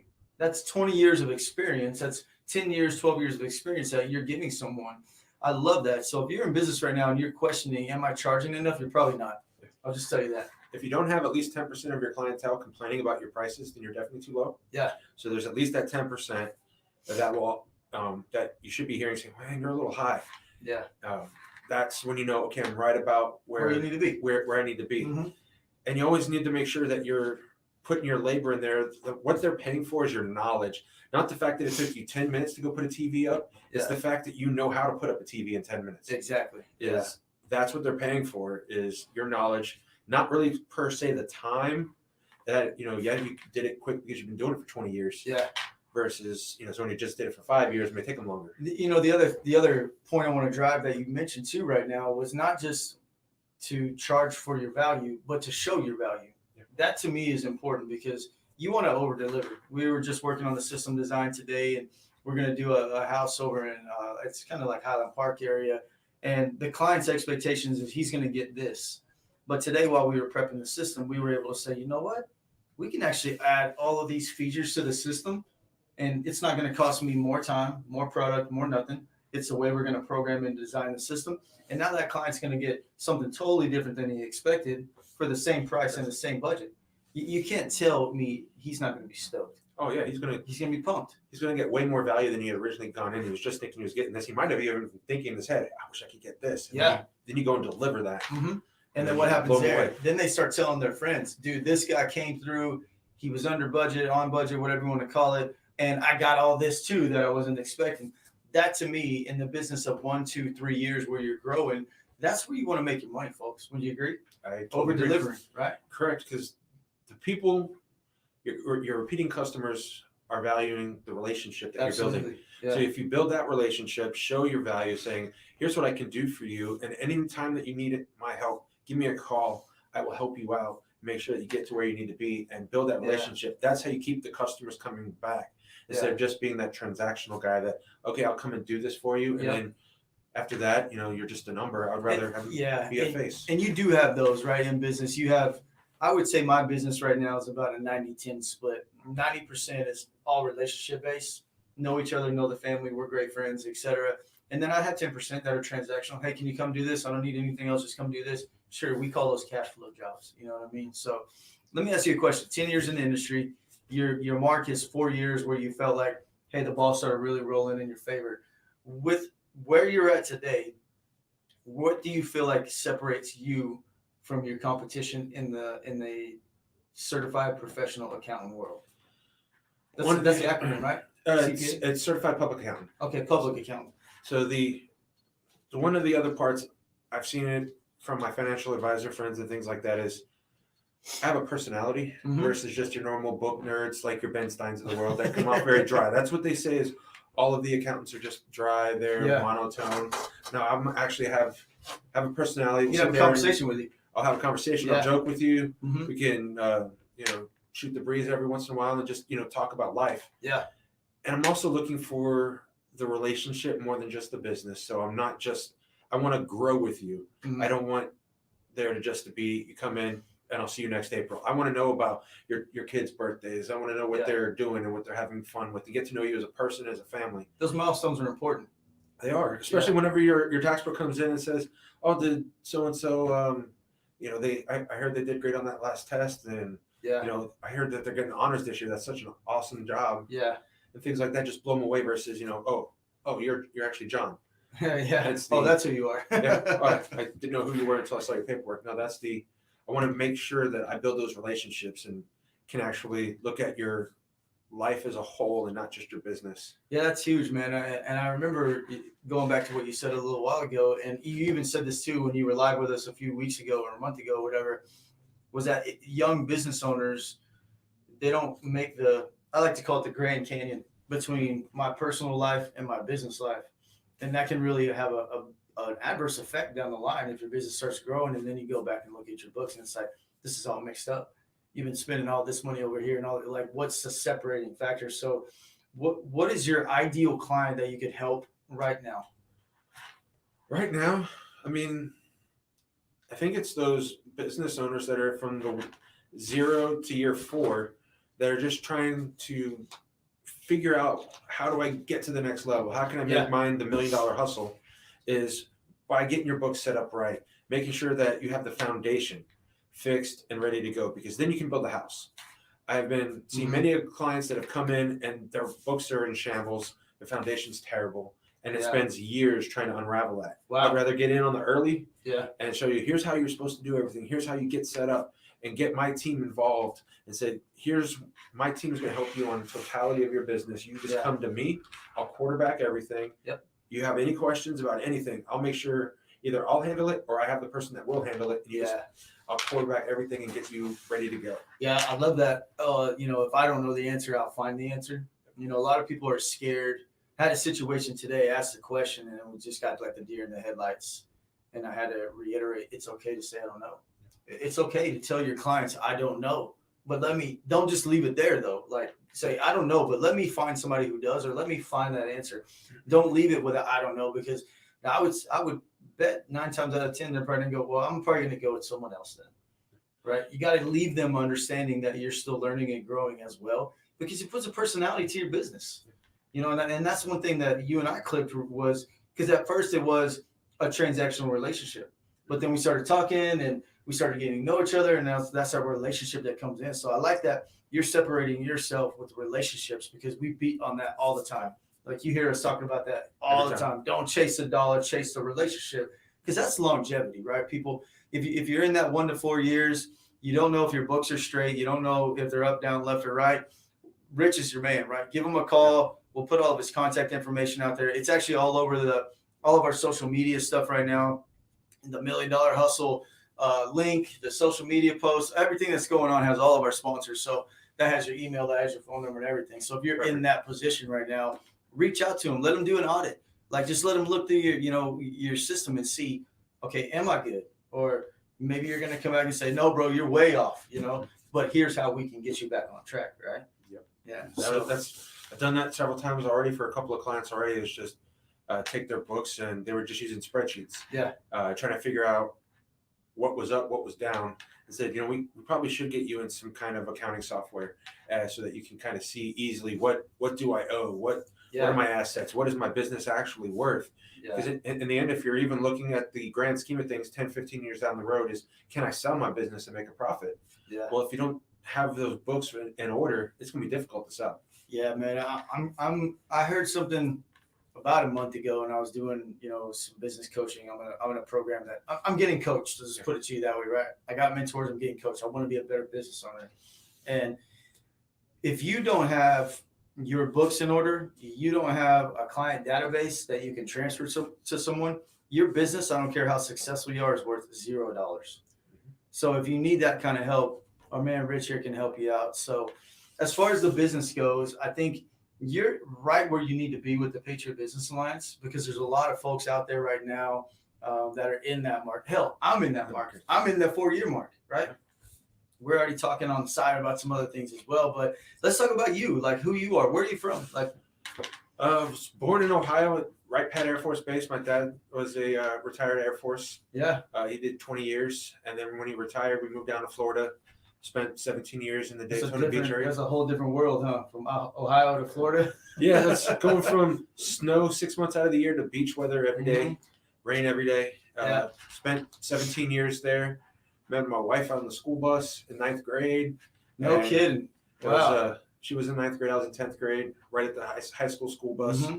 I moved out to Texas in 05, and then she moved out in 06. Yeah. And we've been married ever since. How long have you been married? How many years is that? It's going to be 15 years in next April. That's huge, man. So you got a couple of kiddos? I have 3. I have a 12-year-old, 10-year-old, and a 7-year-old. Reese, Gracie, and Luca. Man. And they are amazing kids. We're all busy with Taekwondo. All 5 of us go over to White Tiger. Yeah. 6 days a week, basically we live there. Wow, dude, that's a lot, man. Because I have one son, and he did Taekwondo for a while. And just having one kid in that program, I can't imagine all 5 of y'all are doing it. Yep. It's bonkers. It's like we have 3 classes today, and then tomorrow is just the adult classes, Thursday, Friday, and then Saturday morning. Wow. So it's sparring week, my favorite week. Mm-hmm. So we get to go and put all the gear on. Yeah. And then just relieve the entire month worth of stress. Yeah. Go put a whooping on somebody. I love it. So it's a great way to lose weight, exercise. Yeah. And then just learn that things that'll help you in business, the discipline, the respect, the confidence. Well, the schedule too, there's something to be said about sticking to a regimen, sticking to a routine, right? That schedules and routine create discipline. Yeah. You know what I mean? So if, you're out there and you're kind of wandering around and you're not sure, if you're going in the right direction, I would challenge the listeners in the audience to start tracking your days in 30-minute increments. I made a spreadsheet, and it's literally Monday through Sunday, right? The whole thing. And I've been keeping track of my life for almost 7 or 8 weeks now in 30-minute increments. And I'll tell you one thing. If you think you're in charge of your schedule, do this, practice this, do it for 2 weeks. I promise you, you're going to have a totally different thought process on that, right? Because you're going to start seeing where you're losing time. You're going to start seeing where you can actually create a rigid regimen that's going to create that discipline. So if you're spaced out and you're all over the place, there's something you can do for you right now. You can implement that today. Make the spreadsheet, print it out, start it right now. So it's killer. Well, just even seeing our schedules these days with all of the, just being a business owner, just looking at your schedule, you're like, where do I have time for anything? And just trying to budget your time, make sure that you stay on schedule is one way for definitely. Well, and then the most important thing of all of this too is, right, carving out time for the family.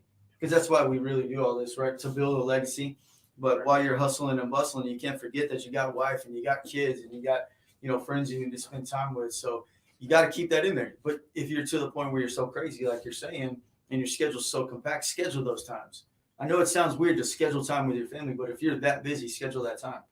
Because I'm a man like you. If it's not on my schedule, it doesn't exist. I don't care what it is, right?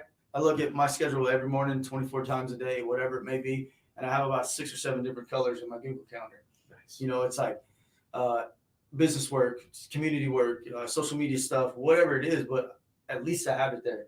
You know, not all days goes great. You know, some days it blows up at 8 o'clock in the morning, but you know, at least it's there. You know, so. Well, what else you got? You got any saved rounds? You want to go over anything else with your business, or Let's see. you running any specials right now, or for your services? Are we in a time right now where people need to start thinking about your services? Well, it's one of the. I'm glad you brought that up too. Is tax planning is an all-year endeavor.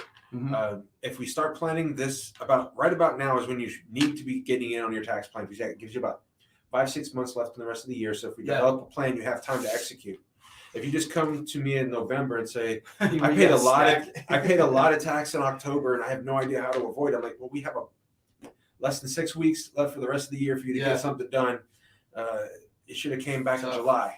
Yeah. So we're definitely in the extension season. So if you have your extension and you need somebody, I'll be more than happy to help you out. If you filed it already, or if you just want to just see exactly what can you do to help better plan for tax next year, get you on a good business plan moving forward, I can definitely help you out. We run a special all year long for any of the PBA or the Patriot Business Alliance members. You just mention Patriot Business Alliance and you get a nice little discount. Yep. Just mention that whenever you're scheduling your appointment, and we'll definitely take great care of you. Outstanding. And that's just come and see us and start tax planning all year. Come with any questions. Yeah. I'm more than happy to answer the questions. I'd rather you ask a question and it'd be able to help save you money down the road 100%. than sit on the question and wait until tax season and then it's already either passed or you could have done something about it earlier. You know, it's when you start business, like you go from employee to business owner, solopreneur, whatever it may be. I didn't think about taxes. I didn't think about the effect they had. I didn't think about, all I knew was comptroller wants my money every month, right? It used to be a quarter, but when you get to a certain threshold of income, they kick that down and say, nah, bro, you're paying every month now, right? So then it was like, okay, I'm starting to understand this, but it wasn't until I got some advice and started really using services like yours where I was like, oh my gosh, like there's a lot more to this than meets the eye, because everything you do in your business all goes back to the taxes. Hey, Big John wants his money, right? Always. And you had said on the last thing, Texas, they don't play around. No, because again, they're not like Uncle Sam. They can't print money, so they're expecting you to pay. They're not as nice as the IRS. The IRS is kind of just, they'll play nice when they need to. But this state of Texas, you're late by even a couple of days. They're calling you. They come to the house, and they're just trying to make sure they get theirs. Dude, I was late on my state taxes this month by accident, just structured chaos or whatever. 2 days, and they charged me almost $400. Yep. $400. That's $200 a day if you don't pay your taxes. So just think about that. If you don't pay your state taxes for a week, you're probably paying more in fines than you're paying in state taxes, depending on your sales. You know what I mean? So I just wanted to reiterate that, because in the state of Texas, the comptroller does not play. Not at all. So if you're not paying your taxes right now, then you got a big problem, and you need to call Rich, because he can help you at least try to find a nice word for this. Get back what you need to, unscrew up your books or whatever. If you don't have a book system, if you don't have all that, he can answer that for you. He can get down and dirty with it. One of my favorite words that you use within your business is the audit. Because that means you're really digging into the system. So be honest with your CPA, even if it's not Rich and you got somebody else. If you're hiding receipts, like we were just talking about out there, if you're trying to cover some things up, it's going to get found. Maybe not by you, maybe not by the CPA, but the comptroller is going to find it. And that's whenever they start finding anything, then they start saying, oh, well, if you messed up this year, let's open up last year, the year before. And if they keep finding all of those, and it was happening over multiple years, they'll just open up even more years, and you just definitely don't want to be there. It just compounds, huh? And they're like, oh, I found it this year. Well, I'm going to reopen the last 3 years. They find it even more. They're going to say, well, this is a systemic issue. We're going to open up every year. Yeah. I've even had some clients that didn't even know their service was taxable for sales tax. So really? Like, I didn't even know I was supposed to be paying sales tax on this. So, I mean, I've seen that where they've spent years not knowing that they were. Are you kidding me? No. Wow. They didn't know that their stuff was taxable, or even they didn't understand the breakup between labor and materials. So they were just invoicing their customer at a lump sum. Like, Even this though whole it's project's $500, but they didn't break it down. They didn't break it down. So it's $500. No I was like, you should have broken it down into labor, which is not taxable. Then only your materials are taxable. yeah. So that could have saved you a boatload of money. But instead, you were just sending off your bill for $500 to a client. Yeah. And you got the way this Texas is, you pay sales tax on that full amount because it's a lump sum. So now you have twice as much as you really should have. Because that all that labor. 'Cause Yeah. Even if your labor was 400 of the 100, you're only paying tax on that 100 for materials. I'm willing to bet that could probably cripple and even kill a business. I've seen it happen where sales taxes and payroll taxes have set what would be a great profitable company Yeah. out the door. That's terrible, man. Wow. So it's just trying to get set up in the right direction. So, Make sure you're all set up and ready to go, and then you can grow your business right. well, don't let all this scare you guys and gals that are watching here. We want to have these real tough conversations in the Patriot Business Alliance. We pride ourselves on having those candid conversations. And it's so that we can help you out. It's so that if you're feeling this deeply in your heart right now, like this is me, you can make action. You can take action, because that's what all this stuff we do, it means nothing if we don't take action on it, right? So if you need help, Richard's your man for audits, for bookkeeping, for your systems in place. The guy's detail oriented. I sat at his house for 3 or 4 hours doing AV work, listening to him. I don't know too many other people that drill down like this guy. I can promise you that. So, man, without leaving here saying this would be silly for me, but thank you very much for investing in the Patriot Business Alliance. It means a lot to us.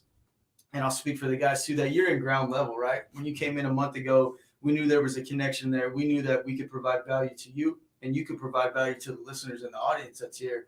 Definitely. So love that you're a part of this, man. Really love getting to know you over the last couple months and hanging out, and whatever we can do from an alliance point of view, we're here for you.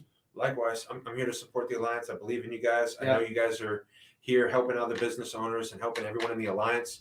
So I want to be there and offer my same support to everyone out there, everyone in the Alliance. I'm here for you. I'm ready to go to battle with you. Love it. You have a brother in the foxhole. Love it. So let's go out there and kill it as business owners, and just definitely give me a call, and I'll be more than happy to help you out day or night. And don't forget, if you reach out to Rich, mention the Patriot Business Alliance. He's got a special offer for you. So, brother, I appreciate it, man. Thank you, brother. Off the Taekwondo for you, huh? Yes, sir. Hey, you guys stick around. We'll be right back. We're going to go grab another speaker for you guys, and we're going to keep on rocking and rolling. We'll be right back in just a moment. That's great, brother. It'll be a good thing, man. All right. Thank you so much for coming by. We appreciate you. Boom! Whoa, we're back in action again. This time you got your man Doc. And Where you want to sit at? anywhere you want. You want to like hit him up? Anywhere you want. You want to come in on this? Yeah, I'm getting in on this one. You getting in on this one? Hang tight. I'm going to switch over his logo and all that stuff. Oh yeah, That's fine. You switch logos. you got to have the right logo. I can figure it out. No, he's got it on the screen. No, yeah, he's going to. Yeah, don't touch that. Oh man, Michael's fixing to do some damage, unintentional damage. So, all right, so we got what a great freaking evening so far. We've had some heavy hitters come in here, Yeah, we have. and talk about their businesses, their woes, and fucking everything, man. This is just we should do this actually probably once a quarter. You know what? That's a. We should probably do this once a quarter, man. We really ought to. Just throw events, have sponsors, and then have them on here. That is. We should probably do What do you think, What do viewers? y'all think, man? Once a Viewers. quarter, we're coming at you live, hard, full steam, like no holds bar. We don't I think give a we need to shit. go. No, we need to go. Who needs to go? I think we need to go this way. We'll go anywhere we want. We're chairs. good. Yeah. So you guys already know my ugly mug, and you already know this handsome gentleman over here. But what you don't know is my man in the middle, Chuck LeBeau, the collective strategist. So just to let you guys know, Chuck actually does my SEO. He took over my SEO, I want to say first of the year, January, February timeframe. And I had been the business that just struggled with finding an SEO company. Everybody was a fucking crook, right? Everybody promised me number one. Everybody promises, right? And I get in there and they're like, just give me 2 weeks, you'll be number one. I'm like, yeah, hook, line, and sinker, right? Who doesn't want to be number one, you know? And so I meet Chuck and I said, man, what's the real deal? And I told him what I wanted, what my expectations were, and he was real, right? He said, look, this is a 6-month beginning phase, starting from scratch, because getting in Google, getting ranked, getting the views, getting the reviews, getting that profile built, that is a process. That is a never-ending, day in, day out process to get your company to the top of the ranking, from Bing to Yahoo to Google to the multiple, Right. the modern multiple phone book. the multiple different platforms out there. And so I'm happy to say, I spend some money, right, though, because whenever you want something that's going to work, be willing to spend. And I was getting hooked on the $200 a month, the $500 a month people, hoping shit worked out. But at the end of the day, he said it and said, look, if you want what you want, be ready to buy value. Be ready to put your money up on the table to be able to get the results that you're looking for. Right. So tonight we're here to talk to Chuck about the collective strategy, what he's about. He's a big sponsor with the Patriot Business Alliance. Been with Chuck.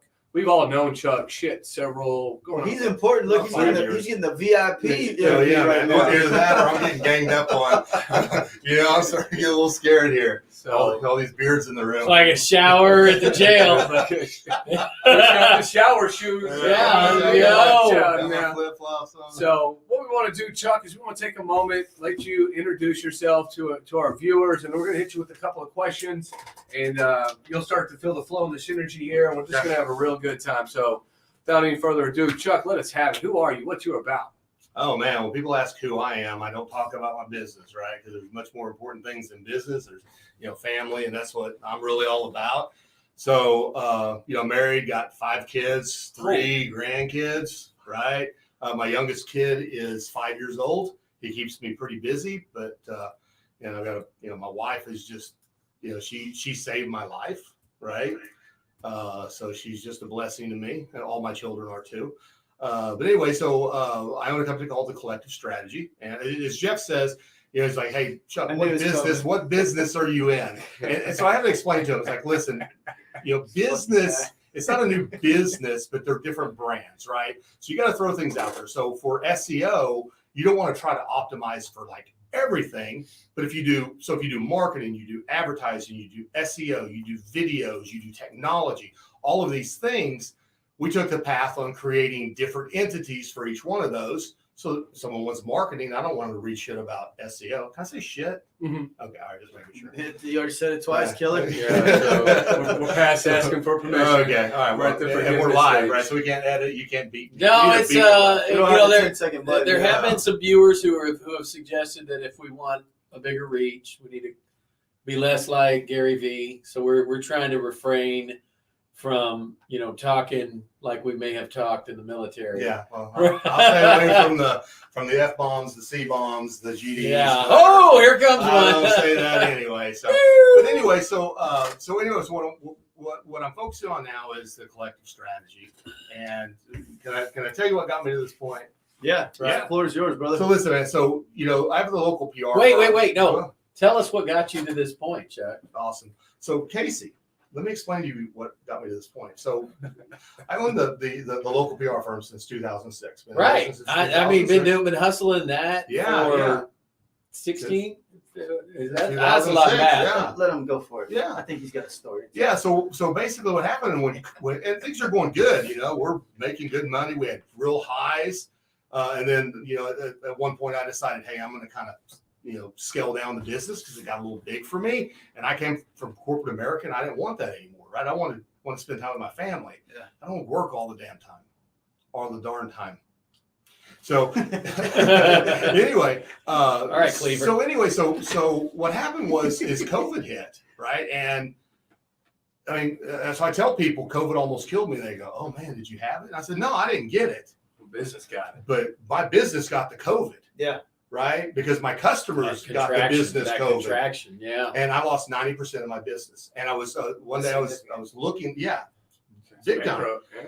And for the grace of God, my wife makes really good money and we could afford to live and we didn't have to tap into a whole lot of savings and stuff like that. So anyway, I put down a list all the customers that I lost, and all the customers that I gained.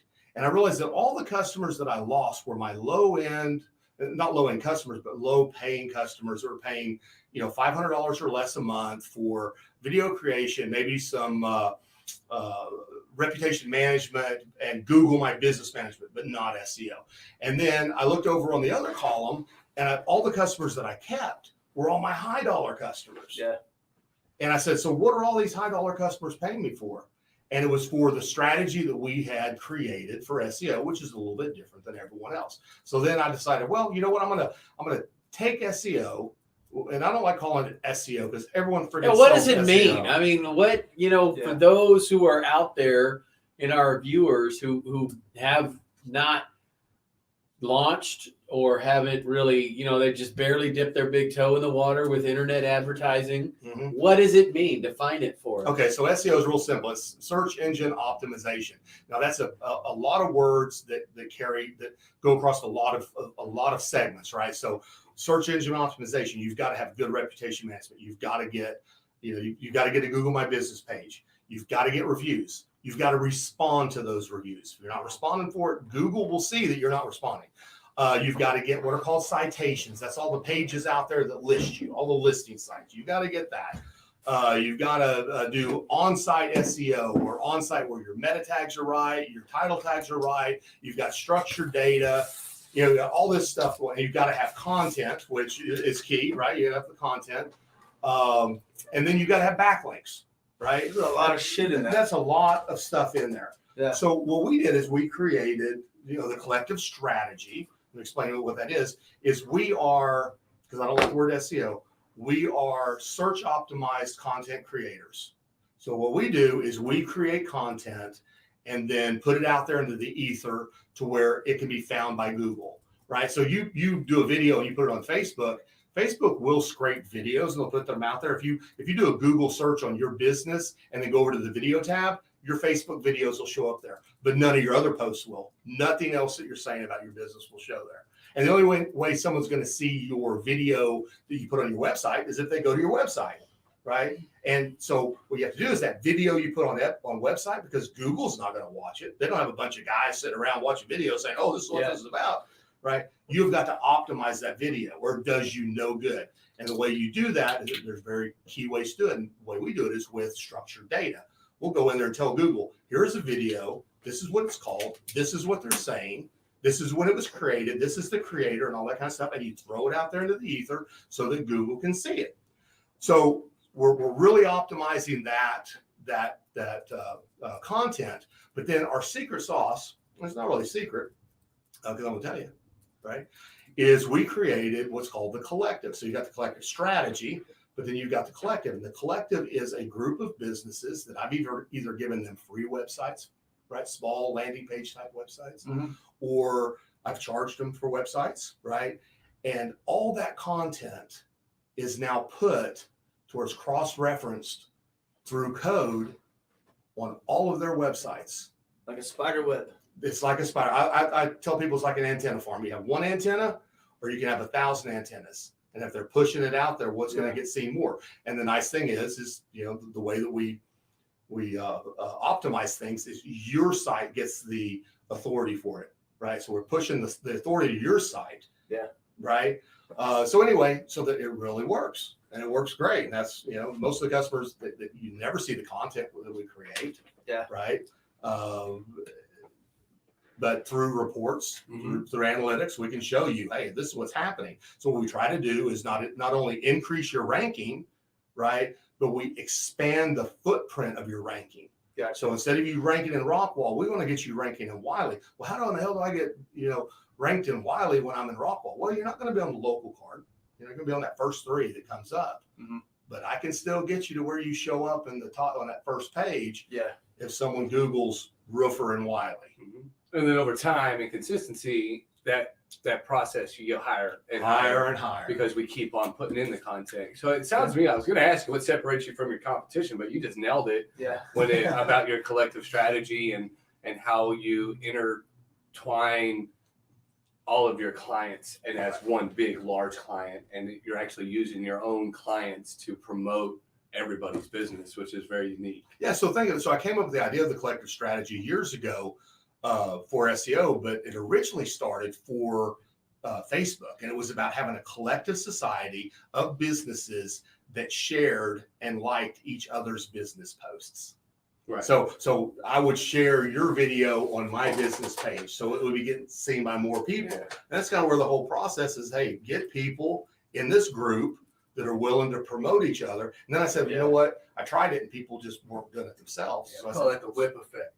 yeah. So I said, listen, you aren't doing it, so I'm just going to create a tool. I can do it for you. Well, I'll tell you one thing. I'm probably out of this whole group here the most skeptical on, and these guys. And you could say this because we've worked together before. I'm probably the most skeptical about the whole world of SEO. Mhm. So without going into my BS and my thoughts, share with You're our a word of mouth guy. That's Well- how you get your business. Well, and Word I of get mouth, that, man. but Referrals. what I'm getting at is share with their audience.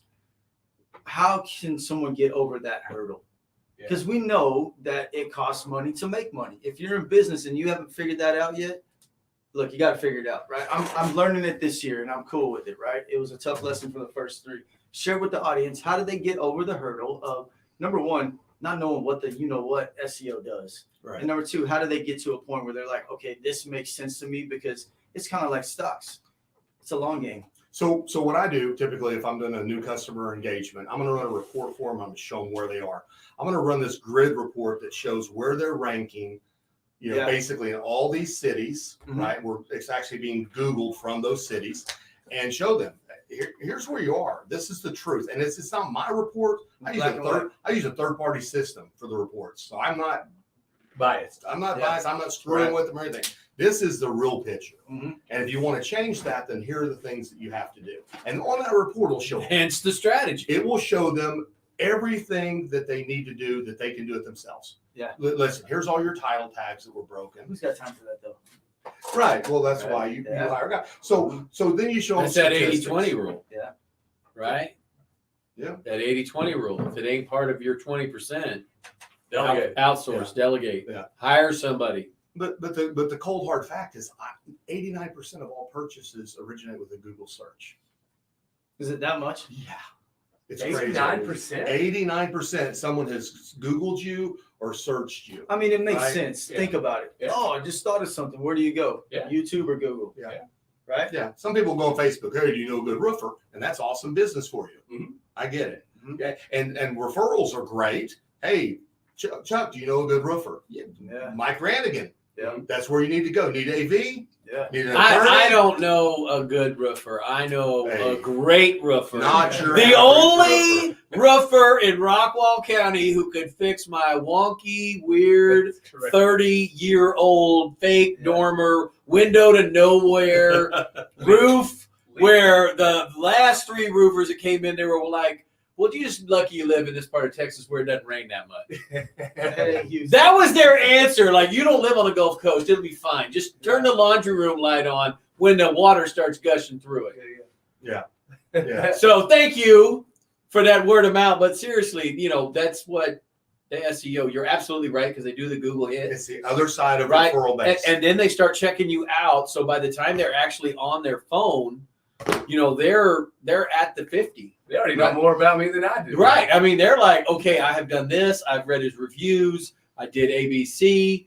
I got a word of mouth referral from Chuck LeBeau because I'm friends with Chuck, and he's blah, blah, blah. And so, yeah, they're on the 50, but it all starts with, I didn't know it was that high, though, 89. Yeah. That's insane. That's But you hit the nail on the nail on the head when, like I do. Like whenever That's the first place I go, dude. Yeah. My TV was jacking up. Well, Like, hey, YouTube. Like, Yeah. you know what I mean? So But what you want to do also is and so the other things that you guys do, which is the social media side, which like I say, we still do it, but I don't focus on it. I want to focus on this because I don't want to get in that rut again. Right. So teach the customers how to do it, and then you lose them. Right. Yeah. But what's key is to have that name recognition. Right. So what ends up happening is someone says, "Oh, you're not even a roofer." And they might go and ask a friend, right? But let's say they go to Google and they say best roofer near me. And that's the Google search that they do, right? Well, you're going to have a page full of roofers come up. Yeah. So which one are you going to be gravitated to? You think that it's going to be the first one, right? It's not. It's the one that you recognize their name, you've heard something about them. That makes Now, sense, being number yeah. one helps, and a lot of people just click on number one. The first 3 spots are always going to be ads. Then you've got your local card, and then you've got all the organic SEO beneath that. Okay, because that was going to be my rebuttal, because I just said it in basically what's called a business seminar or whatever, and they said the same thing. The first 3 are all bullshit. And I'm like, I never thought of that, but when you click on them, that's what ends up happening. It's just a bunch of trash ads. Yeah. So you're saying that number 1, 2, and 3, but the 4th They're one paying is- for it. You want to piss Fourth them one off? is the Just one? click on it. It's costing them a couple bucks every time you click. Yeah, but the 4th one down is the guy that's organically working Out with an there, SEO hustling. person. Yeah. Something Well, like so you got the ads, Yeah. and you've got the local card, and that's based on proximity. Yeah. Right. So Google's going to serve up a roofer. They're going to look at all the roofers. They're going to say, I'm going to place them 1 by proximity, 2nd by reviews, right, and 3rd by how they interact, what kind of That makes content sense. they have out Yeah. there. So the local card, a lot of people go to it.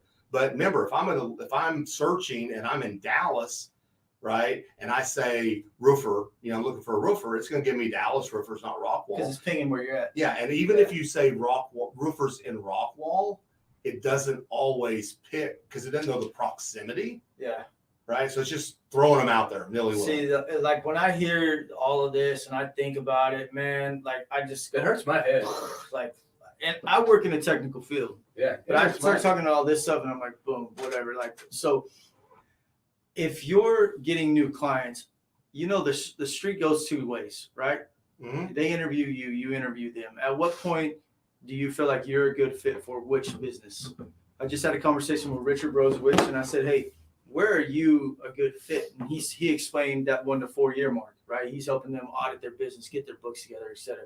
Where is your strong suit for the business? Man, where I love the customers that I love hitting are the ones that have already spent and tried money on SEO and it didn't work. Yeah. Right. Because they've already put the money out there. I'm trying to steer clear of brand new companies, but but I'll take them because I mean, it's an honest show, Chuck. Be honest. Yeah. I mean, if you don't give me money, I'll take money. Okay. Right. But the thing about it is my sweet spot is that service industry. Yeah. Or that professional. Mhm. Right. So service or professional that has been in business, that has the money, that the amount that we charge them each month is not going to keep food from going on their table. Yeah. You can't take money from someone on a monthly basis if it's coming out of their refrigerator.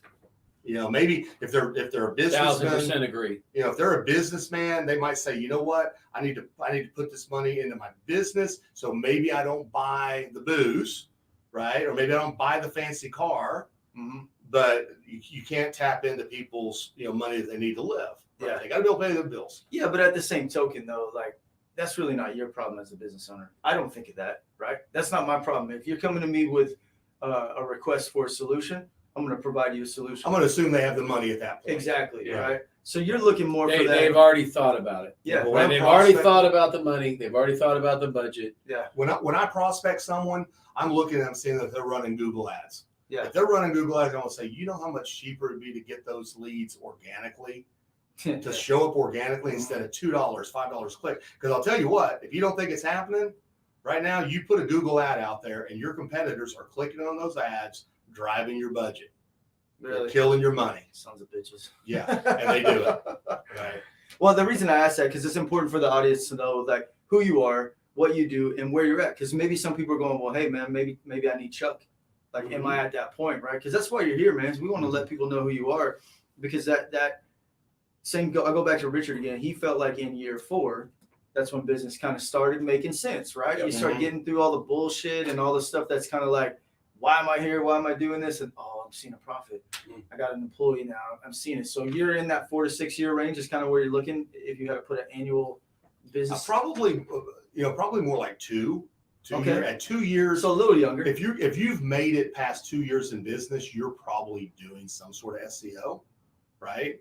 And I'll be honest with you. which My you first did. 2 years. Remember back a few years ago, you came on one of those little tiny. I told you, cheap bastard, right? Yeah, I know you smallest did. package we had. Yeah. But what happened? We got you ranked number 1 in this area. Really? Yeah. See, that's what I'm saying, man. Is like there's guys like me and girls out me that are business owners that honestly just don't know anything about this. And to be quite honest with you and quite frank with you, I don't give a shit about SEO, but I know it's important, right? Because when you search whatever it may be, and you don't come up, you're going, man, I'm losing a lot of money out there. Why aren't I out there? I'm losing money. The difference between prosperity and suffering, right, is obscurity when you're new. Right? I mean, let's think about it, right? Honest, yeah. You drop anchor, you leave Houston, Texas, where your whole power base is. Everybody who's known you since you grew up, since you were a little street hood rat MFer, right? But they all know you, right? They would send some work to you. Then you leave and you go to Austin, like you worked there for a few years, right? And you leave that connection base, that power base. You come to Dallas, leave that, and come to Rockwall. You've started over 4 times, right? No power base. Yeah. Nobody knows you. You did not go to school here. You didn't. You had a power base, but you just didn't know it. Didn't know it. Hey, so Grew up in Mesquite, right? Left Dallas County, left Mesquite, lived in Mesquite. Shit, we left this country. I mean, I feel you, dog. If I was from Mesquite, I'd leave this country too, dude. Right. I mean, like I only lived in Mesquite I for joined like the Navy for a reason. Yeah, I knew they like- went overseas. yeah, this is far away from Mesquite, Texas Rodeo Arena as I get. You are putting a boat on Lake Ray Hubbard, are You know you? what I mean? I don't want to go back to Hickory Tree Apartments. You know, that's you're dead on because I've got a guy from Apex that I talked to yesterday. Yeah. And he's a realtor. He was in San Diego, grew up there, knew everybody. Yeah. Was killing it as a realtor, moved to Idaho. And he's like, Start over. but he never had to have a Google My Business page. He never had to have SEO. Right. Never had to have a website and all that kind of stuff. Because everybody knew him. Yeah, but Now they don't. the organic thing only goes so far. And if we're being transparent, like we always are on this show, I'm seeing that lull in organic growth right now as a business owner. So I understand where it comes from. I just want to really dig down on the point. There's guys like me that just don't know and don't want to deal with it. So it goes back to the 80-20 rule, right? Yeah. You got to invest in yourself. Maybe that's not SEO. Maybe that's not this or whatever. Find something that you invest in yourself. And if that's, paying Chuck for his services or Doc for his roofing or whatever, you can't do it alone, guys. That's what we try to always tell you guys here. The best diesel mechanic I ever had the privilege to work with, Richard Whiteman. If you're listening, buddy, I love you, man. Great guy. I mean, this dude it wasn't just any kind of machine. Like it just like, hey, something's wrong with the air compressor for the shop tools. Richard would literally walk over there, hear it turn it on, 30 seconds. Okay, turn it off. I know what's wrong with it. Have it apart, parade rest, back together, working fine. Yeah. Like the dude could fix anything. And he finally got snatched by Aramco to go fix all their fleet of vehicles overseas. But I think he's retired now. But, the thing is that when he went overseas, like he went power base from Houston, Texas, everybody on Produce Road knew him. Everybody in the city tried to hire him. Metro Bus in Houston tried to hire Richard away from a truck shop on Produce Road in Houston, Texas. That guy was that good. He was known. But then he goes to goes to Saudi Arabia. Like, who are you? Like, what? And then, come back to another town. Same thing. Like, you come back to a different town. I don't want to live in Houston anymore. And who would want to live in Houston anyway, right? So you retire to the hill country, try to start your little diesel business. Here's the deal. You got to get known. Customers and search engines want exactly the same thing. They want the same type of information, and what's going to make you or what's going to elevate you is authority. Yeah, validation. So authority right? in the community or authority on the search engines, and that's what we do. Is we build up your authority. So do you have let's call them packages? Is that how you sell your services? Yeah, so I mean, it really just Making a depends note. on the service. Making a note of that. Yeah, it depends on the services that they actually want. So if we're just talking the strictly part of being part of the collective, we have strategy. But you can tailor a program to every business. So I don't care what you listen. First and foremost, if you want to know who Chuck LeBeau is, right? I'm a problem solver. Mm-hmm. So I don't care what the problem is. I don't care if you've got a financial problem in your business, because I used to do auditing for the phone company. Yeah. I don't care if you got a technical problem with code. I can figure that out. I'm a problem solver. Okay. I just came up with this toolkit of problems that I like to solve that I can throw a dollar amount against, right? So customizable packages, but I kind of know, listen, you're going to fall in, the lower end packages, you know, can be at $500 a month. Yep. Right. But you're going to get less, and it's going to take longer. Mhm. Right. Or you can go to the bigger packages, which Yeah. you know, $5,000 a month if you want. Right. Yeah. Then we're going to just fucking So let me ask you this: Why would Jeff you even Bezos offer? you to. Yeah. Why would you even offer a $500 package? Like, what would be the benefit? Because in my opinion, like I don't even want to deal. Go with, big or go bigger. I don't. Yeah. Well, I just don't even want to deal with. So it's all about understanding target audience, right? Yeah. Who is your ideal client, right? Mhm. You don't want, and we're gonna bust on Mesquite, so we're blue in the face tonight, folks. Yeah. You don't want Sorry, Mesquite. somebody. I ain't Sorry, not I ain't- sorry. I ain't sorry. Keep Yeah. that in my pocket. Yeah, Anyway, got you right here. Right. So, so anyways, you don't want to be getting a call from 635 and Gross Road, right? Because those are $500 clients, Mhm. right? For $250. $250, right? Right. They're not even a real client. They're just like tire kickers. Mhm. You know what I mean? Yeah. So, in my opinion, if I was offering some of this, like I'm already knowing what my target audience is, and there ain't no 500. So I don't go after the I 500. don't even have it. I was like, I no, don't- I'm $1,000. You want to come hang out with me and do your The thing shit? is- I'm But the $1,000. thing is, I have a heart, right? And there are some small business. I look at them like, man, you got a great business, and you know we can do so much. So my hope is we do something, we get them some clients, you know, like the realtor, right? Yeah. Dude, what's your average commission on the house? Oh, about $25,000. I said, so you pay me $1,000 a month. I get you one house Yeah. during the year. You spent $12,000 on me, and you got one house. Yeah. You still made $13,000. Yeah. I will trade 12,000. Same concept, right? And Jeff asked me that too. He's like, man, how much do you pay on this stuff? And I told him, and I said, yeah, but if I spent $3,000, $4,000 this month, and I generated 5 houses, and I closed 5 houses, Yeah. I made $22,000. Well, and that's- $5,000. And that's something that, look, guys, we use our alliance together, right? Mhm. These guys help me, we help each other. That's the thing. And and just kudos to you. That's something that has been helping me understand the value of my dollar and spending my dollar, not just making it, but Right. if I turn this over on the ROI, where's it at? You know what I mean? So I totally understand that in order to make money now, you got to spend it. And And you got to it's- spend in the right spot. That's right. I was about to say, That's the be key. intentional Yeah, you don't wanna throw money about away. No, hell Right. no. Be intentional about it. And Mike holds me accountable. And I got to fight for his business every friggin' month, it seems like. That's And sorry. Rochelle said. You said friggin'. I was like, okay, Hey, here's but the I report. am, because that's what we have to do as business owners. Yeah, and you're Right? smart. He'll send me an email and say, this guy here says that I'm not showing up as number one. Yeah. I'm like, okay, I got to fight for this again. Mike, here's your report. Hey, Let's man. Google it.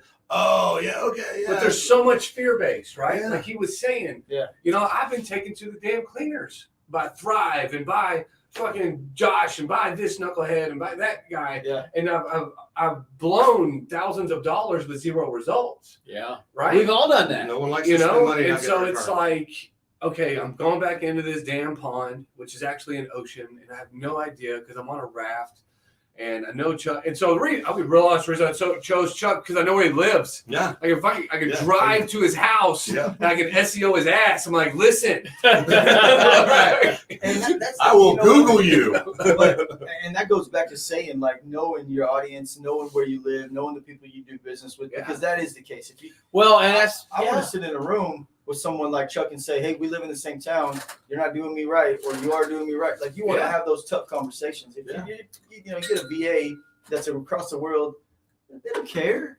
Well, the other thing that I'm not talking about the veterans. I'm is- talking about a virtual assistant. by Yeah. the So way. here's the thing. right. So 99 probably percent Yeah.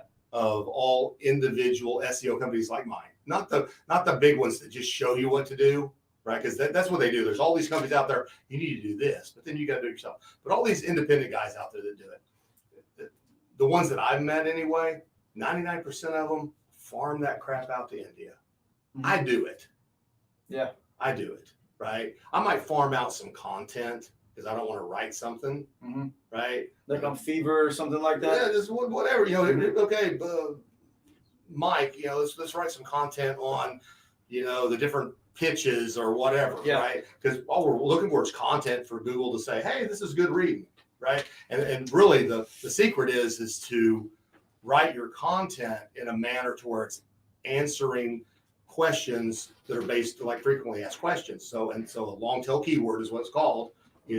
How much does a roof cost? And if Google, finds that on your page, how much does a roof cost?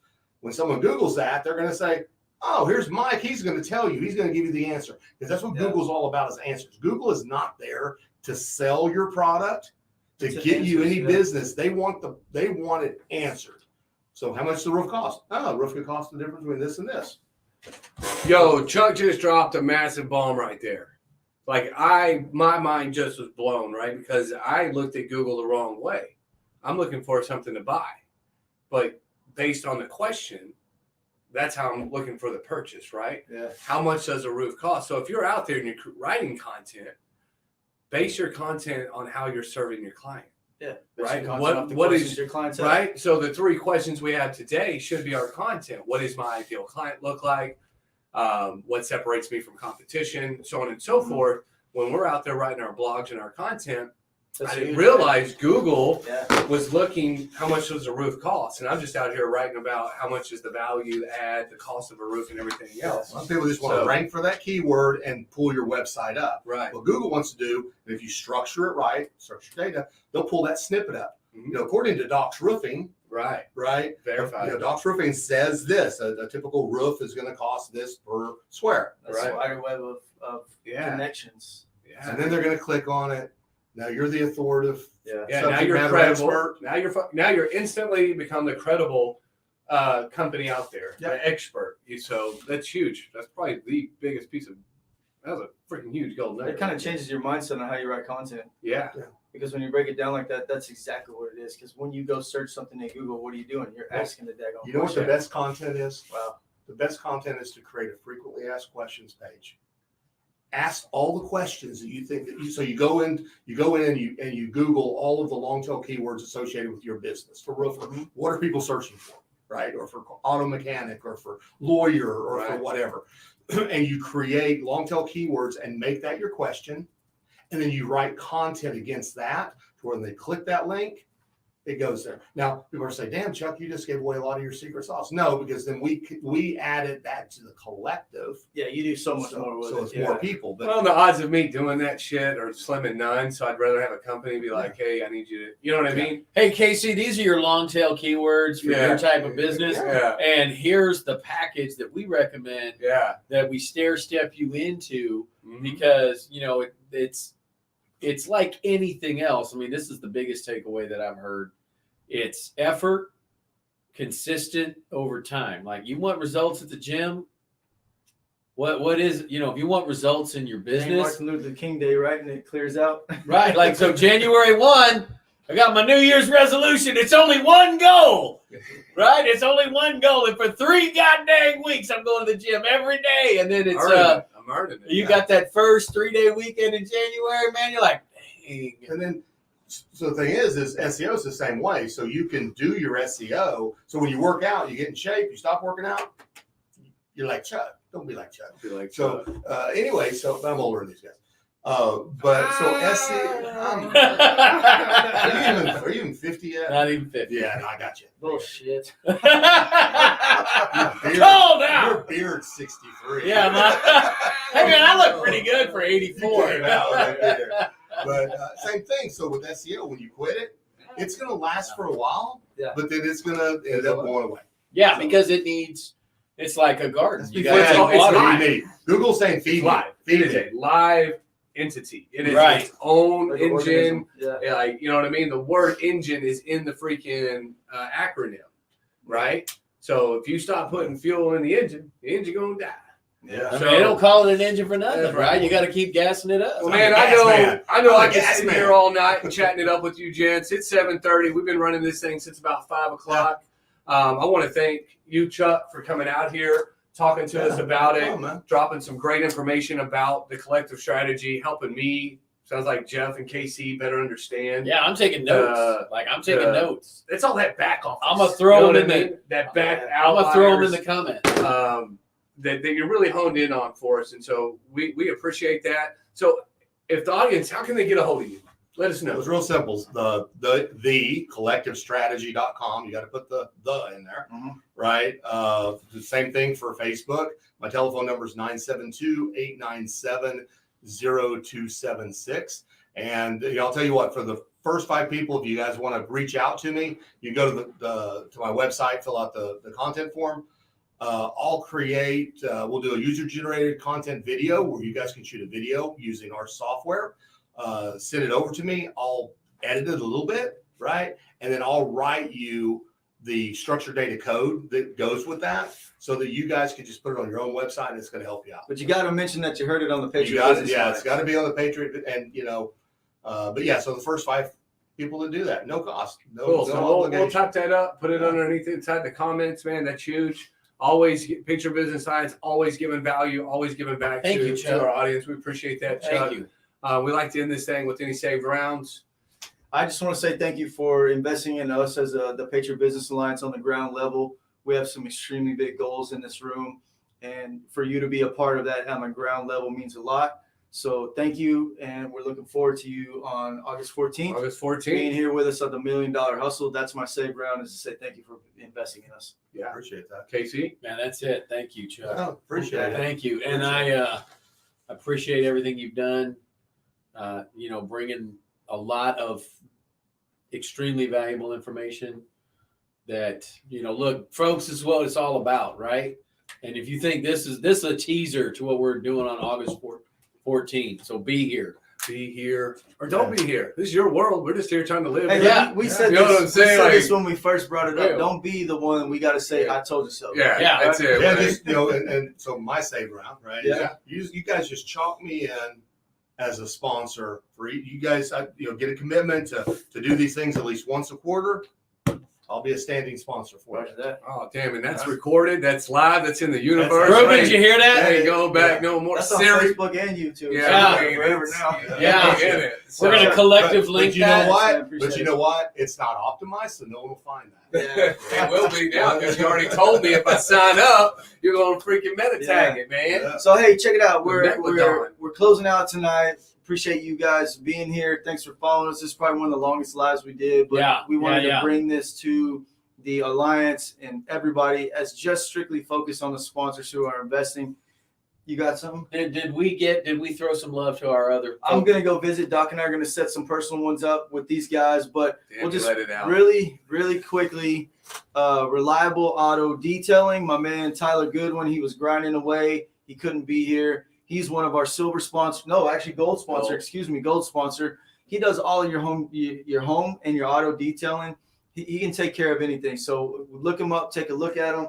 We got our guys over at PostNet who take care of most of Doc's swag. They're doing some swag for the PBA $1 Million Hustle that's coming up. All your posts, shirts, banners, like you name it, the dude can do it over there for you. He's local, right in the Kroger, Yeah, it's right here on the Right off south side of Rockwall. 205 Ridge area, somewhere like that. And then our boy, the William Branch group over there, if you're looking for any refinance of your home, the rates are bonkers right now. I personally refied with him last year, saved me a boatload of money. So to those guys as well who couldn't be here because of the structured chaos of life, we appreciate you guys just as much. And we got something for you coming up next week. We'll be in touch with you. That's right. Y'all stand by for those lives, those Yeah. random lives, because they're going to be freaking epic. We'll be popping up like warts. That's it. Whoa. Whoa. Okay. Whoa. And with that, we'll end this Hey, broadcast. we're out. Hey, And we're out. We're going to go home, get some chow, hit the rack, get ready for $10,000 Thursday. Get some. Yeah. Get some. He's sick.